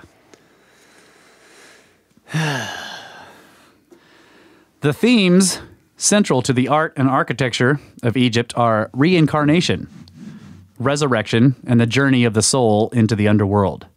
The fact is that science knows nothing of these matters. Its beliefs, however strongly held and expressed, are without substance. It is also a fact that these themes are central to the beliefs of other old civilizations, all of which evidently managed their societies far more successfully than ours. Given the state of our ignorance in these areas, we are free to choose between the conclusions of the opposed authorities, neither of which are or can be supported by hard evidence. I, for one, would sooner take instructions about the human soul from the constructors of Luxor than from the inventors of napalm.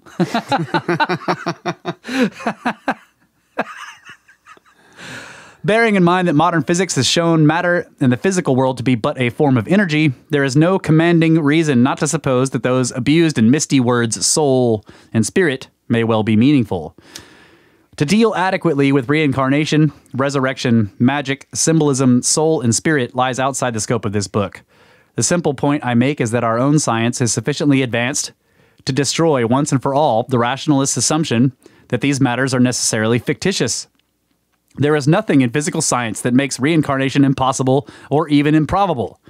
It is a subject outside the framework of science. It is not measurable. Nor is it possible to measure the peculiar mental state that settles upon measurability as an ultimate criteria. Yeah, that's great. Materialism is a metaphysical stance, a puerile philosophy, and a negative faith, but a philosophy and a faith nonetheless. It is not a logical consequence of science. Yeah, that's great. I love that. It is not possible to measure the peculiar mental state that settles upon measurability as an ultimate criteria.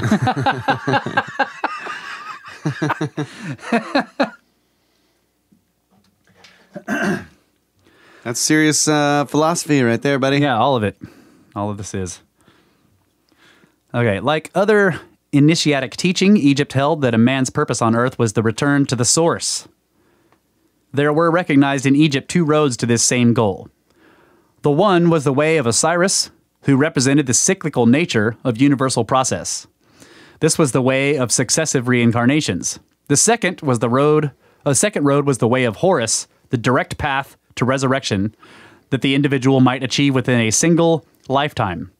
It is the Horian way that is the basis of the Christian revelation, and according to Schwaller de Lubitz, the aim of Christianity was to make this direct path available to all who chose to embark upon it, rather than to a small group of select initiates who, in Egypt, comprised the temple. In this sense, and in this sense only, has there been evolution in human affairs. Wow. I did not know that. That's very fascinating right there. The idea of, like, there's the Assyrian way and the Horian way. The Horian way. One of them is the rocket taking off to enlightenment immediately in one lifetime. The other one is multiple reincarnations till you get there. Yeah. Kind of like purgatory, sort of. I don't know. But he's saying that the original aim of Christianity was to make that direct path available to all who chose to embark on it. Right.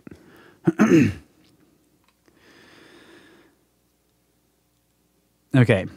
Because the principles underlying the universe are everywhere the same, analogy is a more accurate and ultimately more scientific means for arriving at an understanding of phenomena than mere measurement. This is why all sacred teachings make use of parable, analogy, myth, and symbol instead of facts. Facts do not aid in understanding.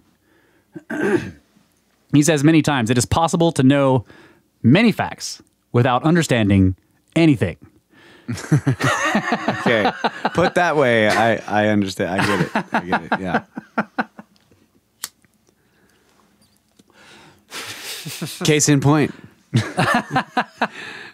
I took the first fact, did not understand.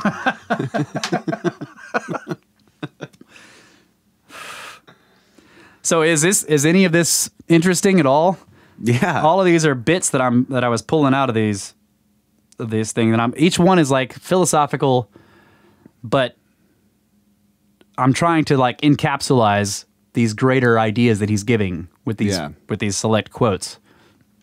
There's not a lot to discuss here because we're still in the beginning of the book, but once we get further on, there'll be more where we can read it and discuss more. But all of this is about trying to get across these basic ideas so that we can then begin to discuss the Temple of Man and so on and so forth that he is investigating later on. Wow. Okay. All right. And this is a synthesis of the synthesis of the synthesis is what I'm trying to say. So this is necessary. I know I'm just doing a lot of reading here, but and it's impossible to keep all this in your mind anyway when you're, but because we've discussed all these because we've gone through these various points, then once we get to the meat of the book, then it's, Yeah, that's cool. Okay. Geb, the Egyptian earth god, torn or separated from Nut, which is the sky goddess. Scientists find these graphic representations of creation primitive, though sometimes charming. Right? This is the picture of the Nut is she's stretched out, arched over, and then Geb is like this dark figure and he's got an erection pointing up at her, right? But it's pointing at her navel. So he says, scientists find these graphic representations of creation primitive but charming. But to account for the same fact of creation, the same scientists must resort to the phantasmagoria of evolutionary theory, perhaps the most unfounded corpus of superstition ever to infect the human mind. There it is. I knew I marked it somewhere. So yeah, he's saying like, he gives an example, I guess I didn't mark it, where he's like, they think this is quaint and ridiculous, this creation story, but then he's like, well, here's what they say about how the universe began. Right. And it's just a whole bunch of ridiculous jargon that that's totally unfounded, so he's like, this picture is at least, you can look at it and be like, okay, if you understand the symbols, you know what they're trying to say. Yeah. The Egyptologist, like a good child of the 18th century, believes in the credo of facility. A mathematics that is easier is automatically better. An alphabet that allows everyone to write whatever he wants is better than a hieroglyphic system that requires years of training. We are so used to accepting increased facility as a synonym for progress that we never question it. It is, however, an arbitrary value judgment. This concern with facility is called common sense. But actually, it is another unthinking genuflection before the altar of theoeconomy, the cargo cult of the West. Probably, the current worldwide obsession with sports reflects an innate appreciation of excellence, of something performed for its own sake and in the hard way. The challenge that was formerly built into the everyday business of living, but which has now been wiped out by technology. The lucky few have an insight into the nature of the problem and pit themselves against each other or against clocks, while millions watch and get only a vicarious thrill out of an experience that ought to be their own. That part was, that insight into sports, I thought was interesting. Yeah. Like, do it the hard way, Yeah. because it's freaking hard. And like people have this fascination with the people who are the best. Yep. Chapter 3.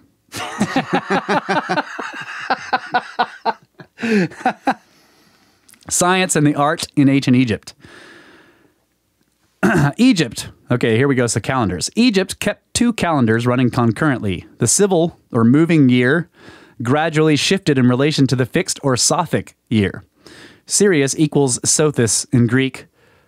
So the civil year, losing a day every 4 years, took 1,461 years to coincide with the Sothic year. The date of this coincidence marked what Egypt called the New Year. It is the Egyptian habit of recording events according to both calendars that allows modern Egyptologists to establish the chronology of Egypt with precision, since the astronomical coincidence of the heliacal rising of Sirius with the summer solstice can be determined within narrow limits. The Egyptian New Year also allows us to establish the date of the founding of Egypt as a unified kingdom, since the first New Year, according to the records, marks that date. Here, a complex dispute arises among Egyptologists as to which heliacal rising of Sirius should stand for that date. Okay, so he goes on to describe how there's actually 3 possibilities. Are the heliacal rising of Sirius happens every 1,000 something or other years, or No, the heliacal rising of Sirius is how they mark one of the calendar years. And then they had this other calendar, which is a set number of days no matter what's going on astronomically. Okay. And where those intersect, plus the fact that you can precisely date the heliacal risings of Sirius, allows you to figure out where everything was according to those 2 calendars overlaid with each other. Okay. And they coincide every 1,400 and something years. So this There are three possibilities. 4,240 BC, 2,780 BC, and 1,320 BC are the possibilities for the unification of Egypt, which begins the first dynasty of the Old Kingdom. Okay. The last of these is excluded since known Egyptian dynasty lists cannot be incorporated into that time allowed. So 1320 BC is out. It's too recent. Yeah. The second date falls within what Egyptologists believe to be the height of the pyramid area, which is 2780 BC. Known Egyptian history, however, does not fit comfortably into this date either, and the pyramid texts of the 5th dynasty repeatedly refer to the inauguration of the new year, which indicates strongly the prior existence of the double calendar and suggests that it was actually set up in 4240 BC. Egyptologists are loath to accept this conclusion for the simple reason that they do not want to believe Egyptian civilization is that old. Why? I don't know. Moreover, the establishment of the Sothic year is a sophisticated astronomical process. It predicates the ability to single out of the entire sky the one star that allows for the establishment of a year of 365 and 1/4 days. He's talking about Sirius. This in turn predicates a long process of refined observational techniques prior to 4240 BC. So they just can't accept that. So the heliacal rising of Sirius happens once a year. Yeah. In the summer solstice. Every 365 and 1/4 days. Yeah. Okay. Yeah. It's a way to mark the actual, a closer true year, the mean sidereal solar year. So he says, so what is he saying? Using those three calendars, someone could pinpoint a date regardless of definition of a year or starting point. Yeah, that's right. That's right, Watcher. But it basically gives you this long breadth of time. But because the Egyptians in their records are referring to multiple calendars, it's easy to correlate these points. You know. But then you still have to choose because the two calendars combined provide you with a time clock that's 1,400 and something years long. So then you have to decide how many times has that happened. Right. And since the 5th dynasty kings are already talking about celebrating a new year, which is one of the rollovers, you have to roll it back another one, which puts it at 4,000 BC. And they're like, no, just no, it's too old.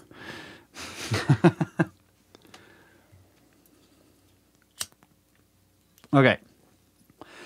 He says other Egyptologists have tried to reckon Egyptian chronology by non-astronomical means. But the majority acknowledge the importance of the Sothic calendar. Unable to face the implications of its establishment as early as 4240 BC, however, they take 2780 BC as the date. Even this implies a long history of accurate astronomical observation. Rather than accept this, scholars look for some simple-minded, primitive method by which Egypt might have hit upon this extremely accurate Sothic calendar by accident or trial and error. And in this pursuit, all the usual scholarly and scientific rules are waived. Anything goes, as long as it allows scholars to go on believing that science started in Greece.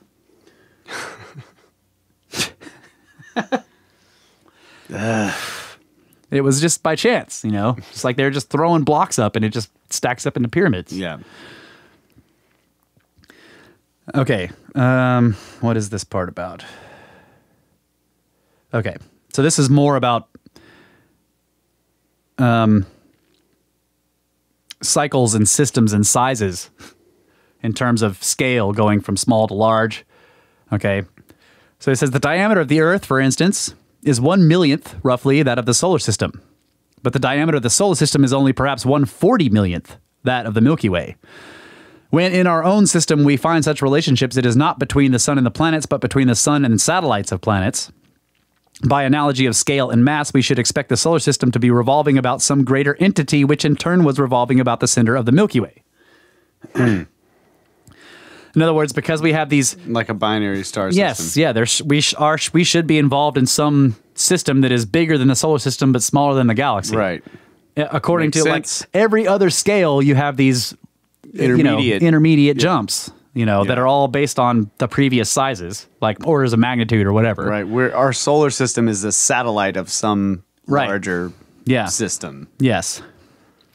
That's really cool. Yeah. He says, just as the moon revolves around the Earth, which in turn revolves around the sun, right? So, yeah. What and where is this sun of our sun? Several attempts have been made to discern a local system within the Milky Way, particularly by Charlier, who in 1916 seemed to have established such a group 2,000 light years across, and with its center several hundred light years away in the direction of Argo. If we study our immediate surroundings in the galaxy, we find an interesting gradation of stars, two of which are suggestive from this point of view.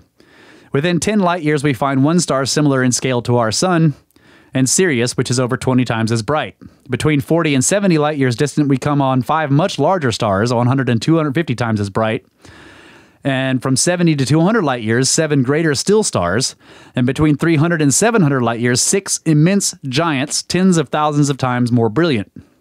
The greatest of these, Canopus, which lies 625 light years behind us in the exact wake of the solar system in the galaxy, and is 100,000 times more radiant than the sun, could indeed be the sun of Charlier's local system.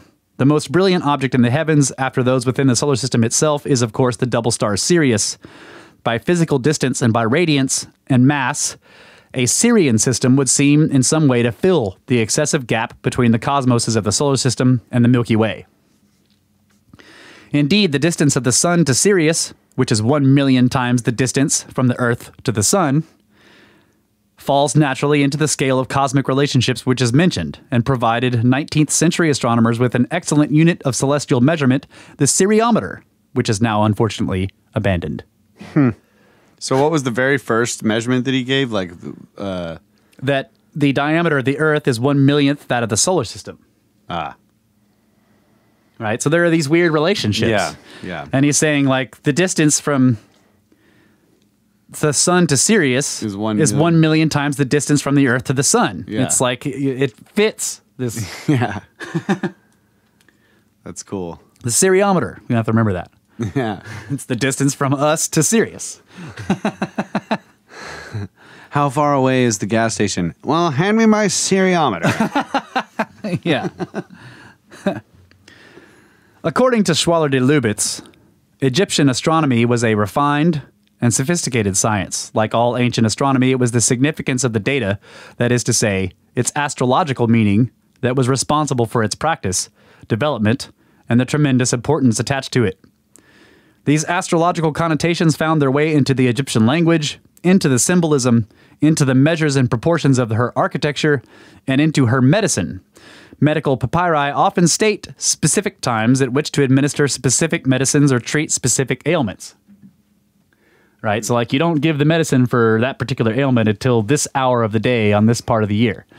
Or, well, probably just the hour of the day, because you can just keep subdividing. Because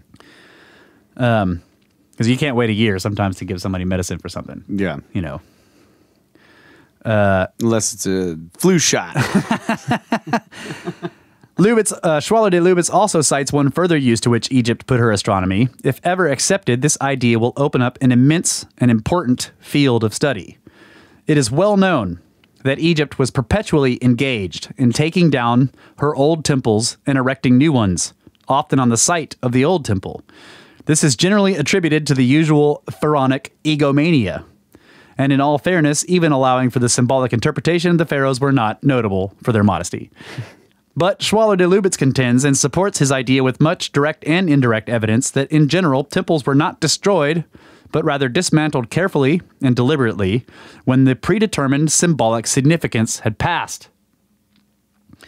The new temple was then constructed and consecrated to whichever neter or god the changing cycles of time pushed forward into prominence. These temples were not designed to last forever. When conditions demanded constructing for eternity, the Egyptians were fully capable of doing that, but they were only designed to last as long as the particular cycle or stellar configuration demanded. In other words, it was Egypt's astronomy, interpreted for its astrological significance, that guided the entire course of art and architecture. On a practical level, this means that the sages of Egypt were deliberately and knowledgeably organizing the ambience and atmosphere of an entire civilization in harmony with cosmic requirements. In principle, it should be possible through the study of the monuments, their dates, alignments, consecrations, symbolism, proportions, and so on, to retrieve some of this astrological lore. For it may well be that this lies behind the intriguing but hopelessly inadequate body of knowledge that astrologers work with today. That's crazy. Yeah. Think about. Well, now, we've talked about this sort of... Sorry, go ahead. Well, yeah, I'm just thinking about them building these temples that that they're only supposed to be there for a specific amount of time, and I'm trying to think of some, nuts and bolts reason for that. John Anthony would probably scoff at me, but Well, yeah, so the previous to this, he's working up to like this whole numerical and cosmological theology, which is implying that all of this, as above, so below, affects us all the time. These cosmic cycles. So you build the temple to the bull because you're in Taurus. right. And then you get to the end of that age, you dismantle it, and then you rebuild the temple to Aries, the ram. It's almost like so one idea is that they knew that the world suffered cataclysms that nearly wiped everybody off the planet. Yep. So you build one when you move into an age, you build this temple to match, that age. And if the cataclysm happens during that age, that's what's left behind. Yeah. That's for right. the others to discover. But if you pass through that age, then it's like, okay, take it down, build the next one, yeah. Because otherwise you would leave behind a bunch that were all the signs. Right. And then it would be harder for future civilizations to understand when the end came. That's true. And he talks about that, how it's obvious, and this is way later in the book, but he's like, look, it's obvious when temples were destroyed by some calamity versus being dismantled. Yeah. And They left it if it was destroyed. Yeah, if it's destroyed, all of it's still there. It's just a big pile. Yeah. If it's been dismantled, everything is taken all the way down to the foundations, and sometimes bits of columns are left, but they're all marked, like decommissioned. Yeah. I wonder if that's what the redactions are Yes, about. he talks about the redactions later on, yeah. We'll get it. Probably have to wait to the next show. So it goes beyond the actual architectural design. It's the artwork on the walls, in the temples. They're like, okay, erase that one. Yeah, plaster over that is it. no longer relevant to this period astronomically, and so on and so forth. Yeah, it's not. maybe- they're not hiding stuff. They're like, this is over. So maybe that idea that they were plastering over it is accurate, or they just like systematically sort of chiseled it out so that it was known that that's done. Right, It's erased. that part is over Because they still leave the outline. Yeah. So you can kind of make out the entire form, but they kind of just Yeah, he shows and talks about it. And so he's like, look, in this case, the quote unquote redaction is just a bar of chisel marks, maybe 6 inches wide, that's at like chest height and just goes all the way down. It doesn't it just erases the a entire certain relief. couple of lines of hieroglyphs. Everything else is left. He's like, here, look at this. They erase the face and nothing else. Over here, they erase the headdress and nothing else. Over here, the entire figures are completely eradicated, right? In this part over here, they just decommissioned is what he calls it. It's decommissioning. It's not redaction. That's cool. Yeah. That's really cool. Redacted. The other thing I thought of was, I've looked into magic and stuff like Solomonic magic. Yeah. And there's all this weird stuff. Now, I'm not saying that this is magic that they're doing. It almost seems like that, like the Solomon's key and all that kind of stuff comes from this. Yeah. So it's just an extension or a tradition that is practiced that is based on the same ideas, but it's missing a bunch of stuff, right? It's obviously missing a lot of things. Yeah. But It's incomplete. it sounds so similar to that idea that you have to do these certain things, you have to build this certain thing, or you have to set this situation up at this certain time, depending on what's going on in the sky, Yeah. to make things happen. Right. or And whatever. he says many times, he's like, look, it is magic. But In a way, but yeah. he's like, this is a real thing though. Right. Yeah. Well, magic is real. Yeah, magic and he differentiates between magic and sorcery. Yeah. Me too. I mean, magic is stuff you can do, like buildings and so on and so forth. With images, art can be magic. Sorcery is more like words, incantations, Yeah. Spells. spells. Yeah. Yeah, my whole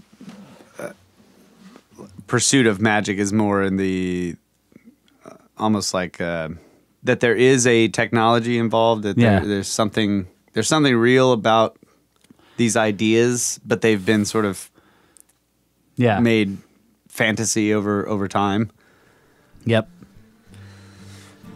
All right. That's cool. Last break. Yep. Snakes.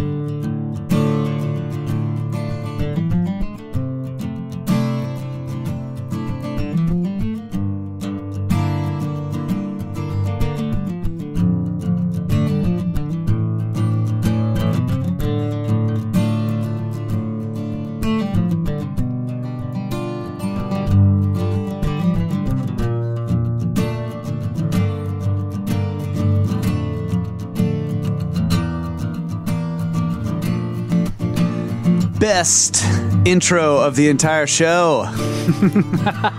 Just happening right now. Snake Bros. Good job. Fantastic intro. Best one. Yep. Yeah, I saw a recent comment on YouTube. This guy was like, you don't have to laugh. You don't have to die laughing at everything you say. You guys aren't that funny. That's pretty funny. I know. I laughed. Okay. So moving forward here. And It's I hope, subjective, guy. yeah, we're having fun. That's the point. Like, I laugh because this is a blast. So, and also, we're fucking hilarious, man.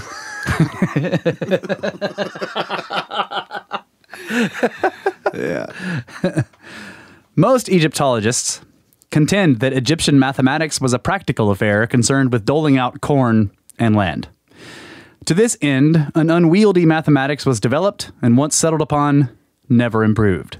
This camp is convinced that the Egyptians did not understand the mathematical principles underlying their own methods, which is supposed to have been developed through trial and error. But a minority contests this view and seeks to prove that while the rules and principles are never stated explicitly, a knowledge of the rules is implicit. In other words, if the rules and principles were unknown, Egyptian mathematics would not be and could not be what it is. Ideally, I would like to present this argument in such a way as to allow the mathematically minded to judge for themselves. Unfortunately, a step-by-step presentation requires too many pages, and there is no way to present a summary. The situation, therefore, may be represented by analogy. It is as if, 5,000 years from now, all evidence of Western technology had vanished, except for one children's Meccano set and a few bits and pieces of other mechanical toys. I think he's talking about a Rector set kind of, Yeah. Confronted by such evidence, the great-great-grandsons of modern Egyptologists would argue that 20th century technology was a practical, jocular pursuit intended to keep children amused. Yeah. The descendants of the other camp would disagree, arguing that the very nature of the toys presupposed a complex technology and an intimate knowledge of theory in a number of fields. All that is known of Egyptian mathematics comes from a Middle Kingdom papyrus intended as an exercise for children, and a few fragments of other texts of a similar nature. Oh, wow. The complete text is called the Rind Papyrus. It consists of a scroll with some 80 problems and their solutions. Though a Middle Kingdom relic, it is stated to be a copy of an earlier papyrus, but no one can say how much earlier.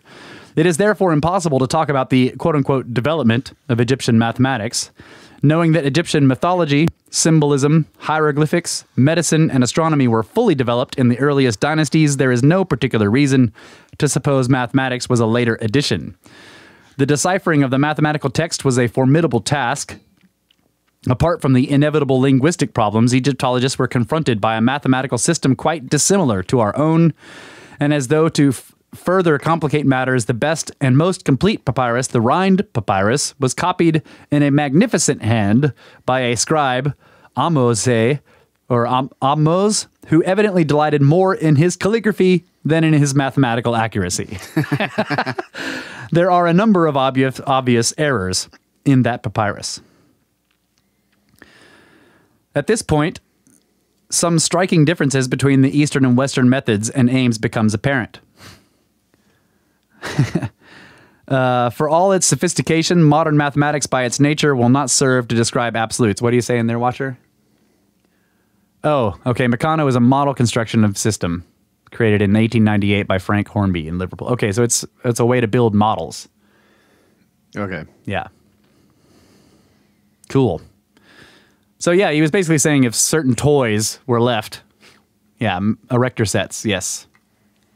Like Legos, basically. Okay. For all its sophistication, modern mathematics by its nature will not serve to describe absolutes. The physicist must content himself with ever closer and more precise approximations, which concern only chosen aspects of the whole. Science, this is another one of, I found this to be great analogies here, okay? Modern science has decided to look at Alibaba's treasure through a keyhole. Its efforts are expended in improving its viewing equipment and its descriptive language.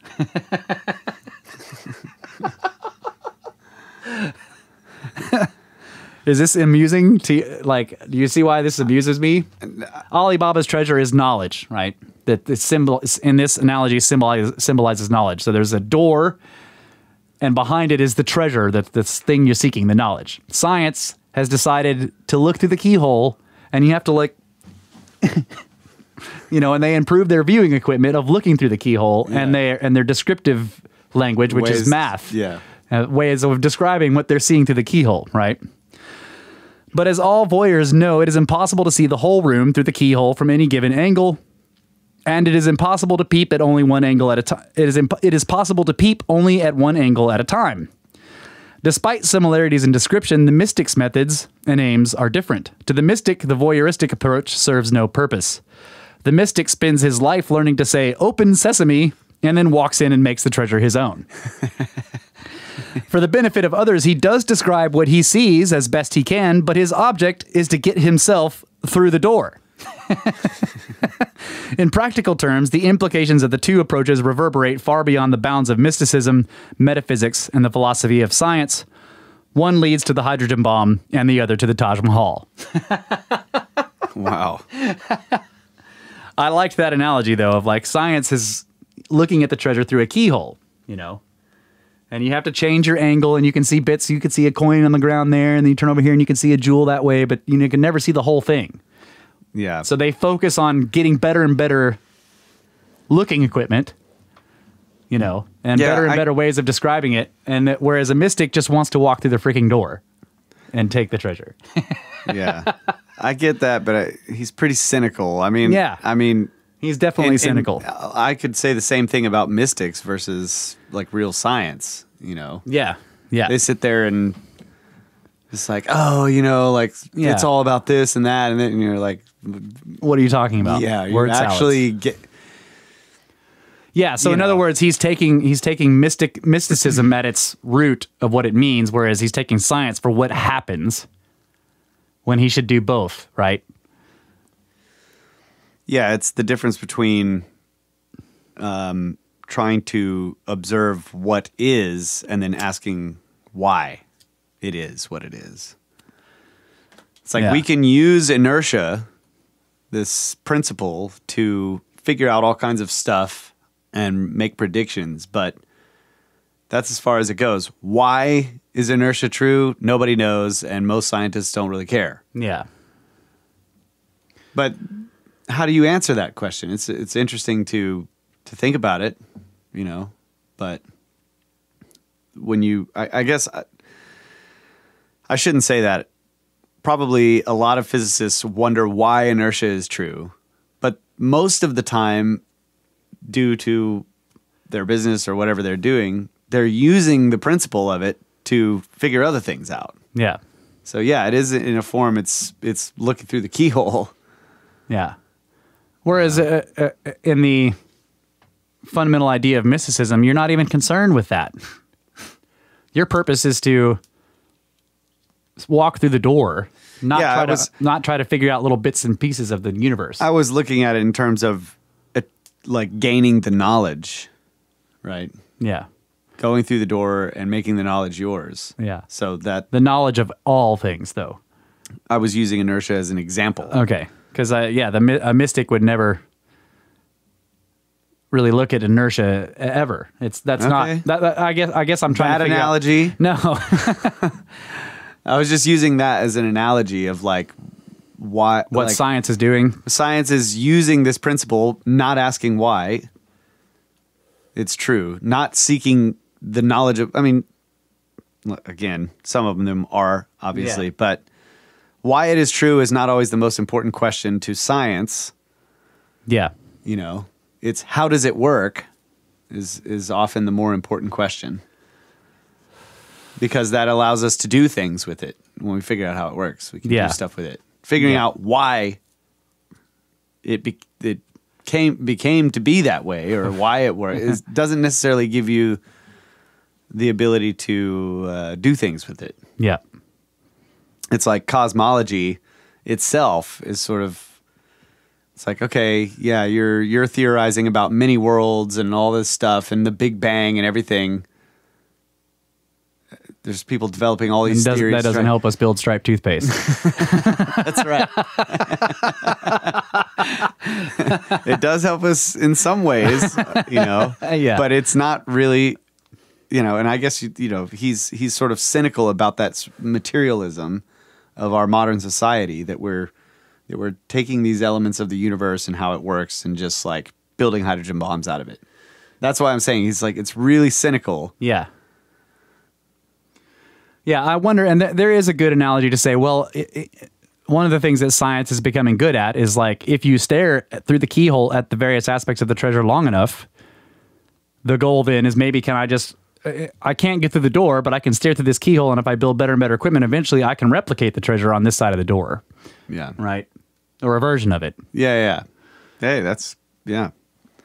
A less cynical way of looking And I at it. probably shouldn't say this, but the hydrogen bomb analogy, I'm just like, thank God for that, you know? Yeah. Because, I mean, it's great being free. Yeah. Weapons are always, we've always had them. Right. He doesn't like the fact that bigger and bigger weapons is a part of human history. Egyptians were also, through most of their history, the military power of the world. Yeah.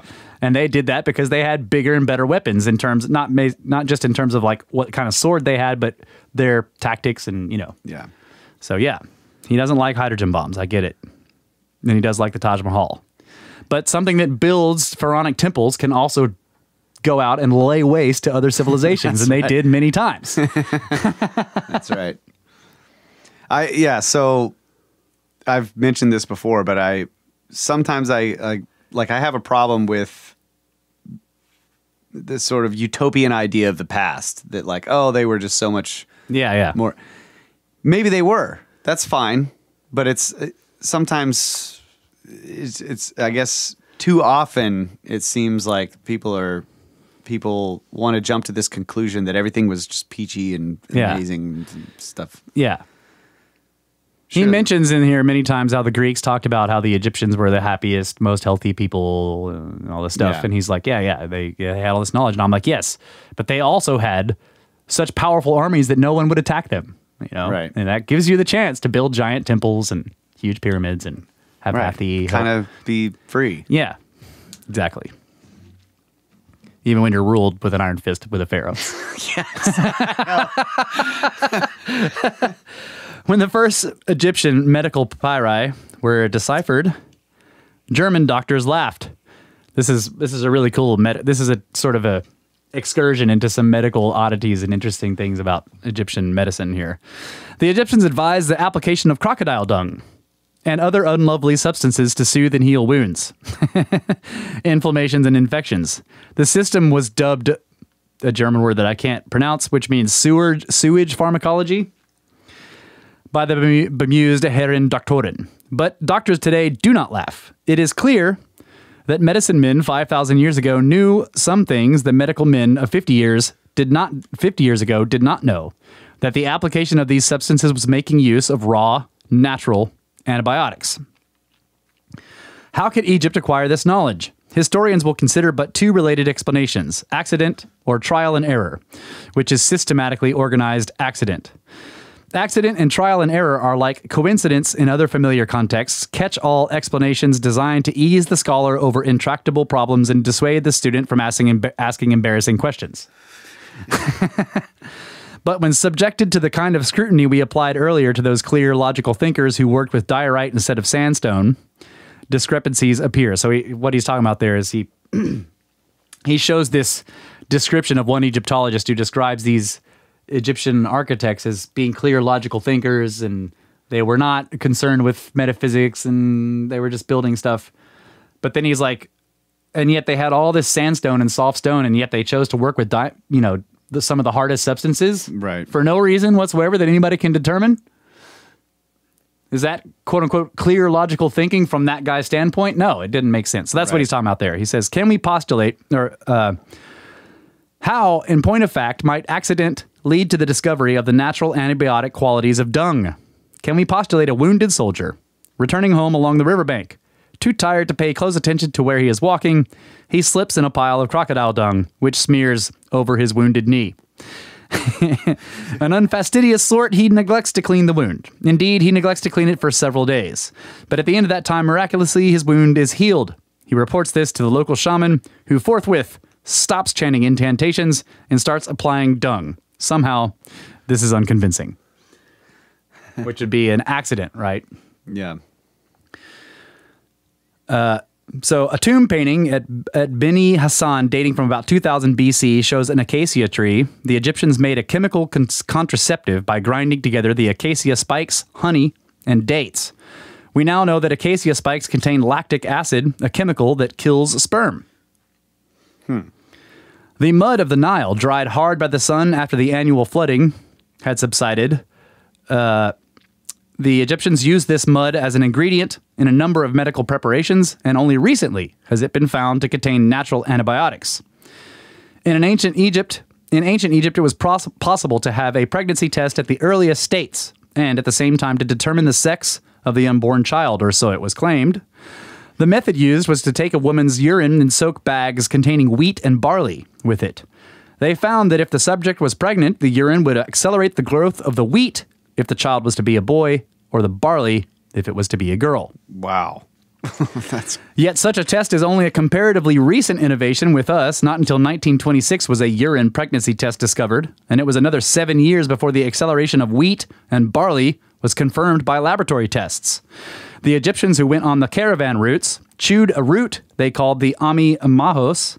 They found this gave them extra protection from the sun by reinforcing their skin pigmentation, and modern research shows that the root contains the active organic chemical compound called 8-methoxyphosphorate, which does do that. That's amazing. Holy crap. First written documents that have survived, such as the Smith Papyrus, refer to on numerous occasions to knowledge that was never committed to writing. Hippocrates, writing 1,000 years later, refers to it. The insistence upon secrecy by so many ancient priesthoods makes an oral tradition so likely that authorities have almost no choice but to accept it as fact. What they imagine to be the value or otherwise of this secret lore is, of course, another matter. But it would seem fairly obvious that the Egyptians would keep secret whatever they felt most important or liable to abuse in the hands of the uninitiated. Secondly, there are difficulties with translation. Though in most areas the majority of hieroglyphs have yielded to decipherment, many signs in the medical papyri are peculiar to those documents and as yet are untranslated. Many are believed to refer to specific medical substances, minerals, herbs, and plants, while others are thought to be unknown maladies. It seems unlikely that their meanings will ever be divulged. Third, there is the difference in approach and the tendency for modern scholars to discount as superstition all that conflicts with current beliefs. For example, it is clear that Egyptian medicine had a strong astrological element. The papyri advise specific times at which to administer specific recipes. Modern medicine knows nothing of such things. But accumulating evidence from many sources begins to reveal the existence of cycles and periodicities in the incidence of diseases and in their intensities. Under natural conditions, more children are born near the full moon than at any other time. Childbirth also follows a daily rhythm. More children tend to be born in the early morning, providing nature is left to her own course and birth is not induced. It is, of course, well known that fevers increase at night and that asthmatics are most likely to suffer an attack early in the morning. By the same token, anthroposophical experiments have shown that mineral salt solutions are sensitive to planetary influences, as is the sap of plants, while the work of the Italian chemist Giorgio Picardi has shown colloidal suspensions sensitive to influences that seem to be extragalactic. Wow. Oh my God. Right? So like the more That's freaking awesome. yeah, the more like people apply statistical understanding to things like childbirth or whatever, and they see these correlations, Yeah. and it has to do with There's cycles that are Yeah. astronomical. And yeah, And everyone again- knows that fevers get worse at night, right? That's great. And again, this goes back to the magic stuff, like the Solomon's Key. Mm-hmm. It's all about these weird cycles, planetary cycles. Yeah, exactly. That's so cool. I can't believe this. Colloidal suspensions are sensitive to influences that seems to be extragalactic. That's crazy. How can you figure that out? What? What? I mean, how fast are they moving that you can know that? Yeah. Now, when we look back at the magic and superstition of Egyptian medicine, it becomes obvious that incantation is a magical phenomenon. Because no one today knows exactly how to pronounce ancient Egyptian, and because we do not have any inkling of the actual techniques used, there is no way to reproduce the incantations that we can with some certainty translate. So that I found this interesting that like they can sort of translate stuff, but nobody knows what it sounded like. Right. Yeah. Sort of like Sumerian, right? But stitchingswrong.com.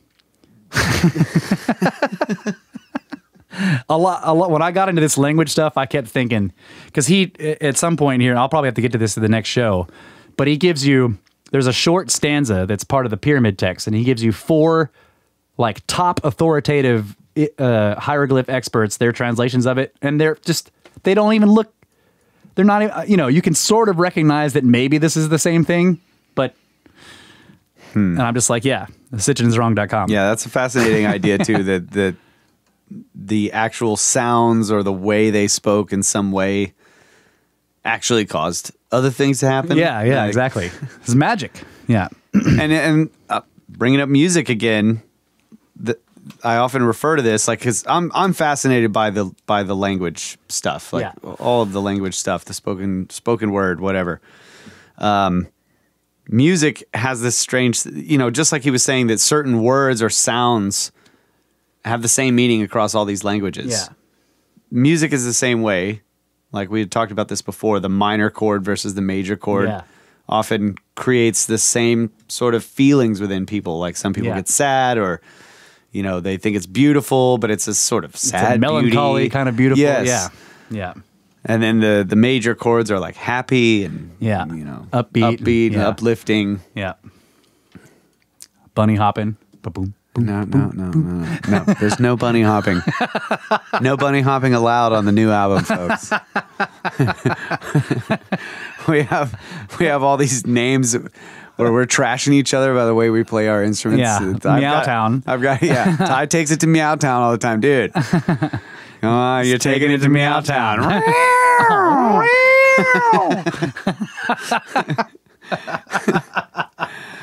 Yeah. I've got a list. Yeah. It's growing. Yeah. You should have it in the back of the album somewhere. This says, this album includes no, and then just like have all those things. Yeah. Okay. Yeah, because no one knows pronounce Egyptian, and because we do not have any inkling of the actual techniques. Okay, so on the surface, it looks ridiculous when we read the advice to the doctor who is to chant, "Out, fetid nose! Out, son of fetid nose!" But if music commonly provokes a physical reaction, if specific vibrations induce organic and inorganic substances into patterns and forms, if, as has been proved, even plants respond to sound, it is perfectly conceivable and reasonable to postulate a situation in which men with highly developed intuitive and sensitive faculties would understand objectively the disharmonies and disruptions inherent in specific maladies and diseases. The body as a whole is an immensely complex vibratory system. Everything, including the atoms that make up the primary molecules, is in constant dynamic state of flux, flow, rhythm, pulsation, and alternation. If we suppose, as with the witch doctors and medicine men of today's primitive, quote-unquote, societies, that the patient is brought by hypnosis, drugs, or other means into a particularly receptive state, then it is quite feasible that incantation would work. The body responds as a whole to sound. Why should not specific organs and glands respond to specific sounds? Indeed, the famous bedside manner of certain modern physicians is a far more mysterious and inexplicable phenomenon than chant, though few doctors would deny its existence. By contrast, incantation is pure science. What is the bedside manner? Like, a doctor's bedside manner, like his ability to interact with the patient. Okay. Some doctors are just fantastic. They have this, it's called bedside manner, when they come in and they just reassure you and you're like, this guy knows what he's doing. Yeah. And some doctors just suck at it, right? And they're not as good healers. They never are. Huh. So Interesting. yeah. Never thought. So he's saying, like, no one denies that quote unquote bedside manner is a thing, but it's far more mysterious, By contrast, sounds causing reactions in physical systems is a science. Yeah. Incantation.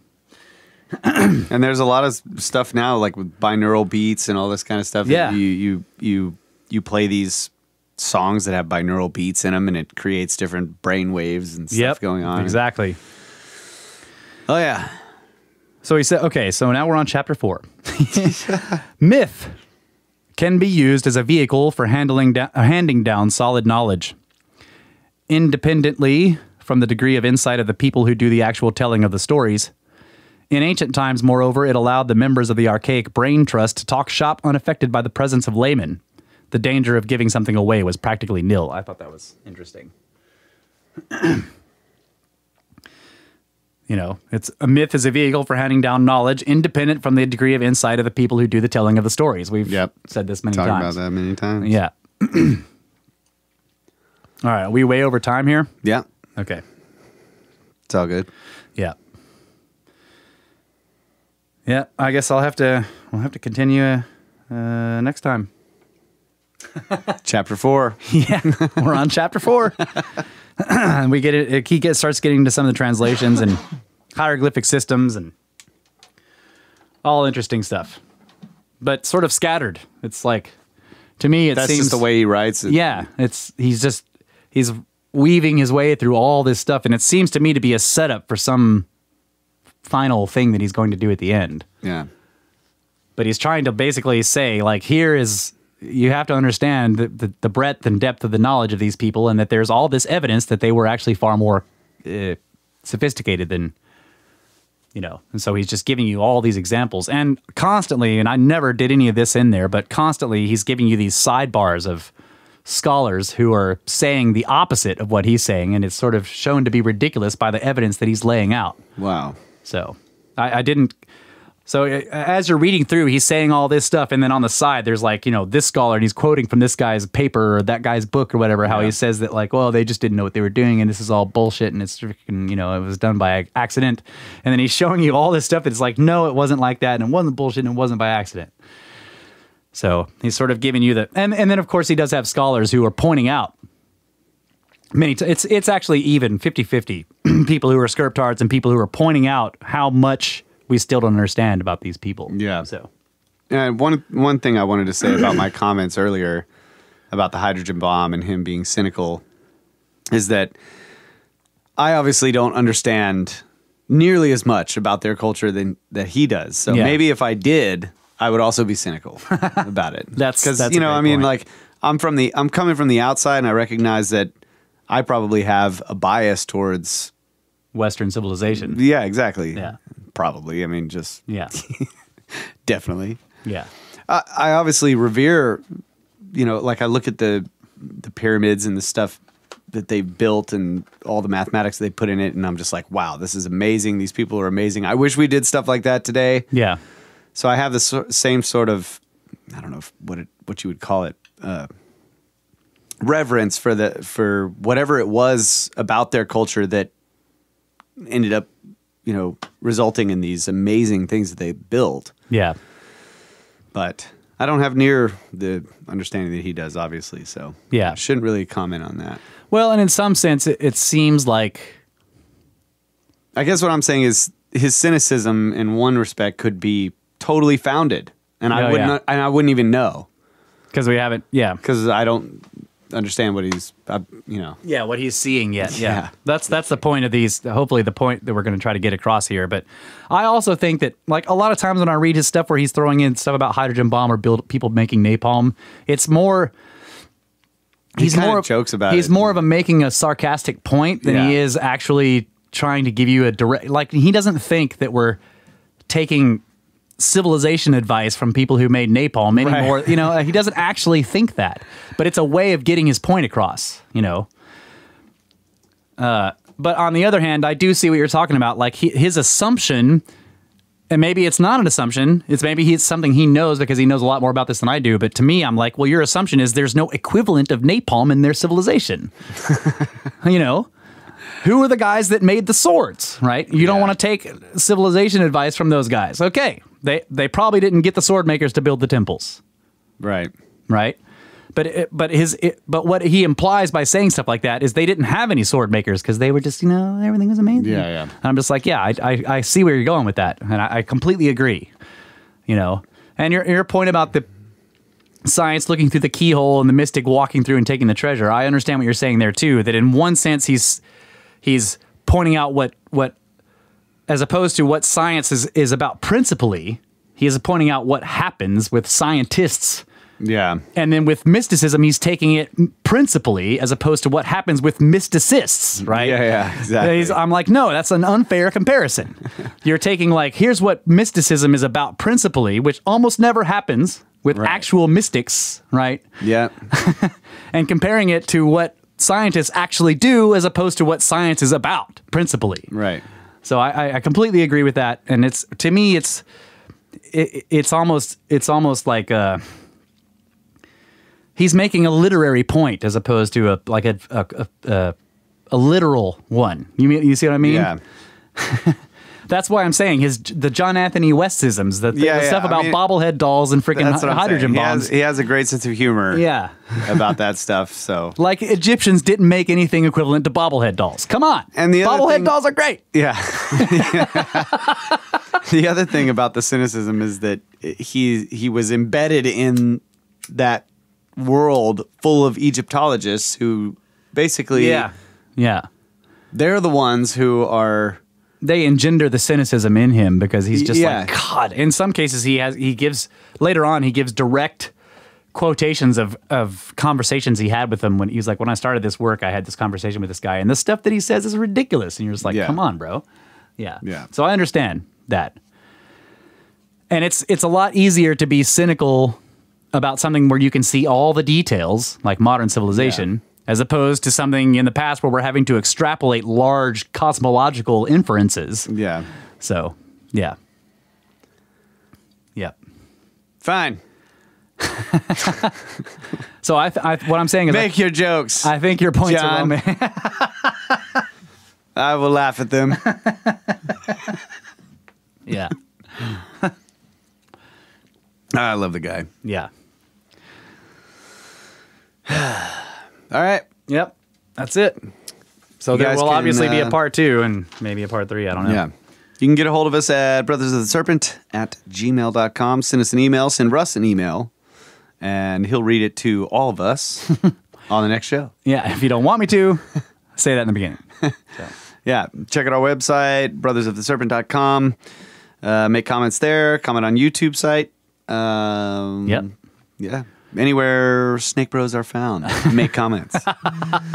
Check out the encyclopedia, the glossary of terms, and the snake skins. Yes. Lots of people buying snake skins. Yeah. Maybe we'll be putting up some more graphics. Yeah. Yeah, we should. Follow us on Twitter at Snake Bros with no vowels, SNKBRS. That's the only social media upon which we are active. So if you want to see us on social media, that's it. Share the shows anywhere you can. everywhere else on social media that we're not, that would be great because we can't do it because we're not there. Also, donate to our pyramid scheme. Send us straight to pyramids with donations to our Patreon, which you can find links to on the website, or also just a direct donation through PayPal or using a debit card or whatever. It's called the pyramid scheme. Get to send us pyramids. Yep. Yeah. It will happen. Yes, we do actually have goals with this podcast, which is to go to ancient sites and look at them and then tell you about it. Yeah.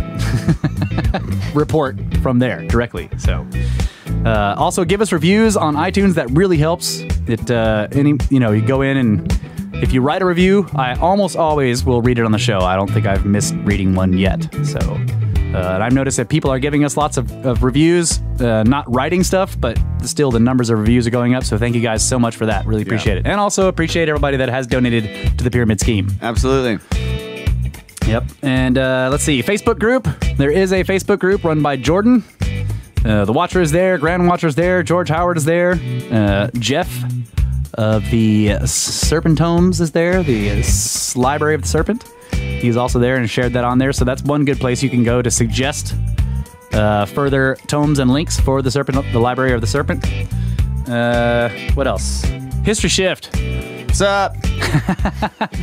Follow him at History Shift on Twitter. Look him up on YouTube, History Shift. He's also got a blog, historyshift.com, where he details his adventures looking for dolmens and glacial erratics and other interesting geological features in Montana. He makes all of our podcasts into YouTube videos, so you can find us on YouTube, Brothers of the Serpent, also on Bitmovio, which we get paid through somehow. He sent me a whole explanation of it, and I still haven't really gone through it yet because I'm a slacker. But yeah, we're on Bitmovio as well. So thanks, History Shift. We'll see you in a couple weeks. Yeah, that's right. Yeah. Anyone? Wait a minute. We'll see him in like 1 week. 1 week. We're leaving on the 21st to Arklantis. Yeah. Crystal Hippie Conference. We're going to hang out with the Mystics. That's right. And Randall. And do some real science. Yeah. And Randall's going to be there. Yeah. And we told him we were going to crash his suite. We got ourselves some crappy hotel rooms, but we're going to be partying in Randall's suite the whole time. So, and he was like, "Oh, great. Well, that sounds like that's where the party's going to be." So. Yeah, so anybody can go to that. If you're nearby, you should definitely stop in and say what's up. That'd be great. It's like in Arkansas, like right near the border of Texas. I think so. Something. I don't actually know where it is. I know GPS will get us there. I've never looked at it. Do we border Arkansas? I'm pretty sure because I don't know. There's a place called Texarkana. Yeah. Which is Texas, Arkansas, and Louisiana. So okay, so it's that way. It's east. Northeast. Okay. Yeah. I thought it was west. Man, I'm terrible at this. We need a map in here, damn it. He's excellent at geography as long as it's not here. That's right. That's right. All right. Thank you guys so much. We love you. Thanks for putting up with me trying to get through this philosophy that I don't understand mostly. Yeah. Hope it's interesting to you guys, and we will continue this in the next episode. So. All right. Good night, Adamu. Get back to work.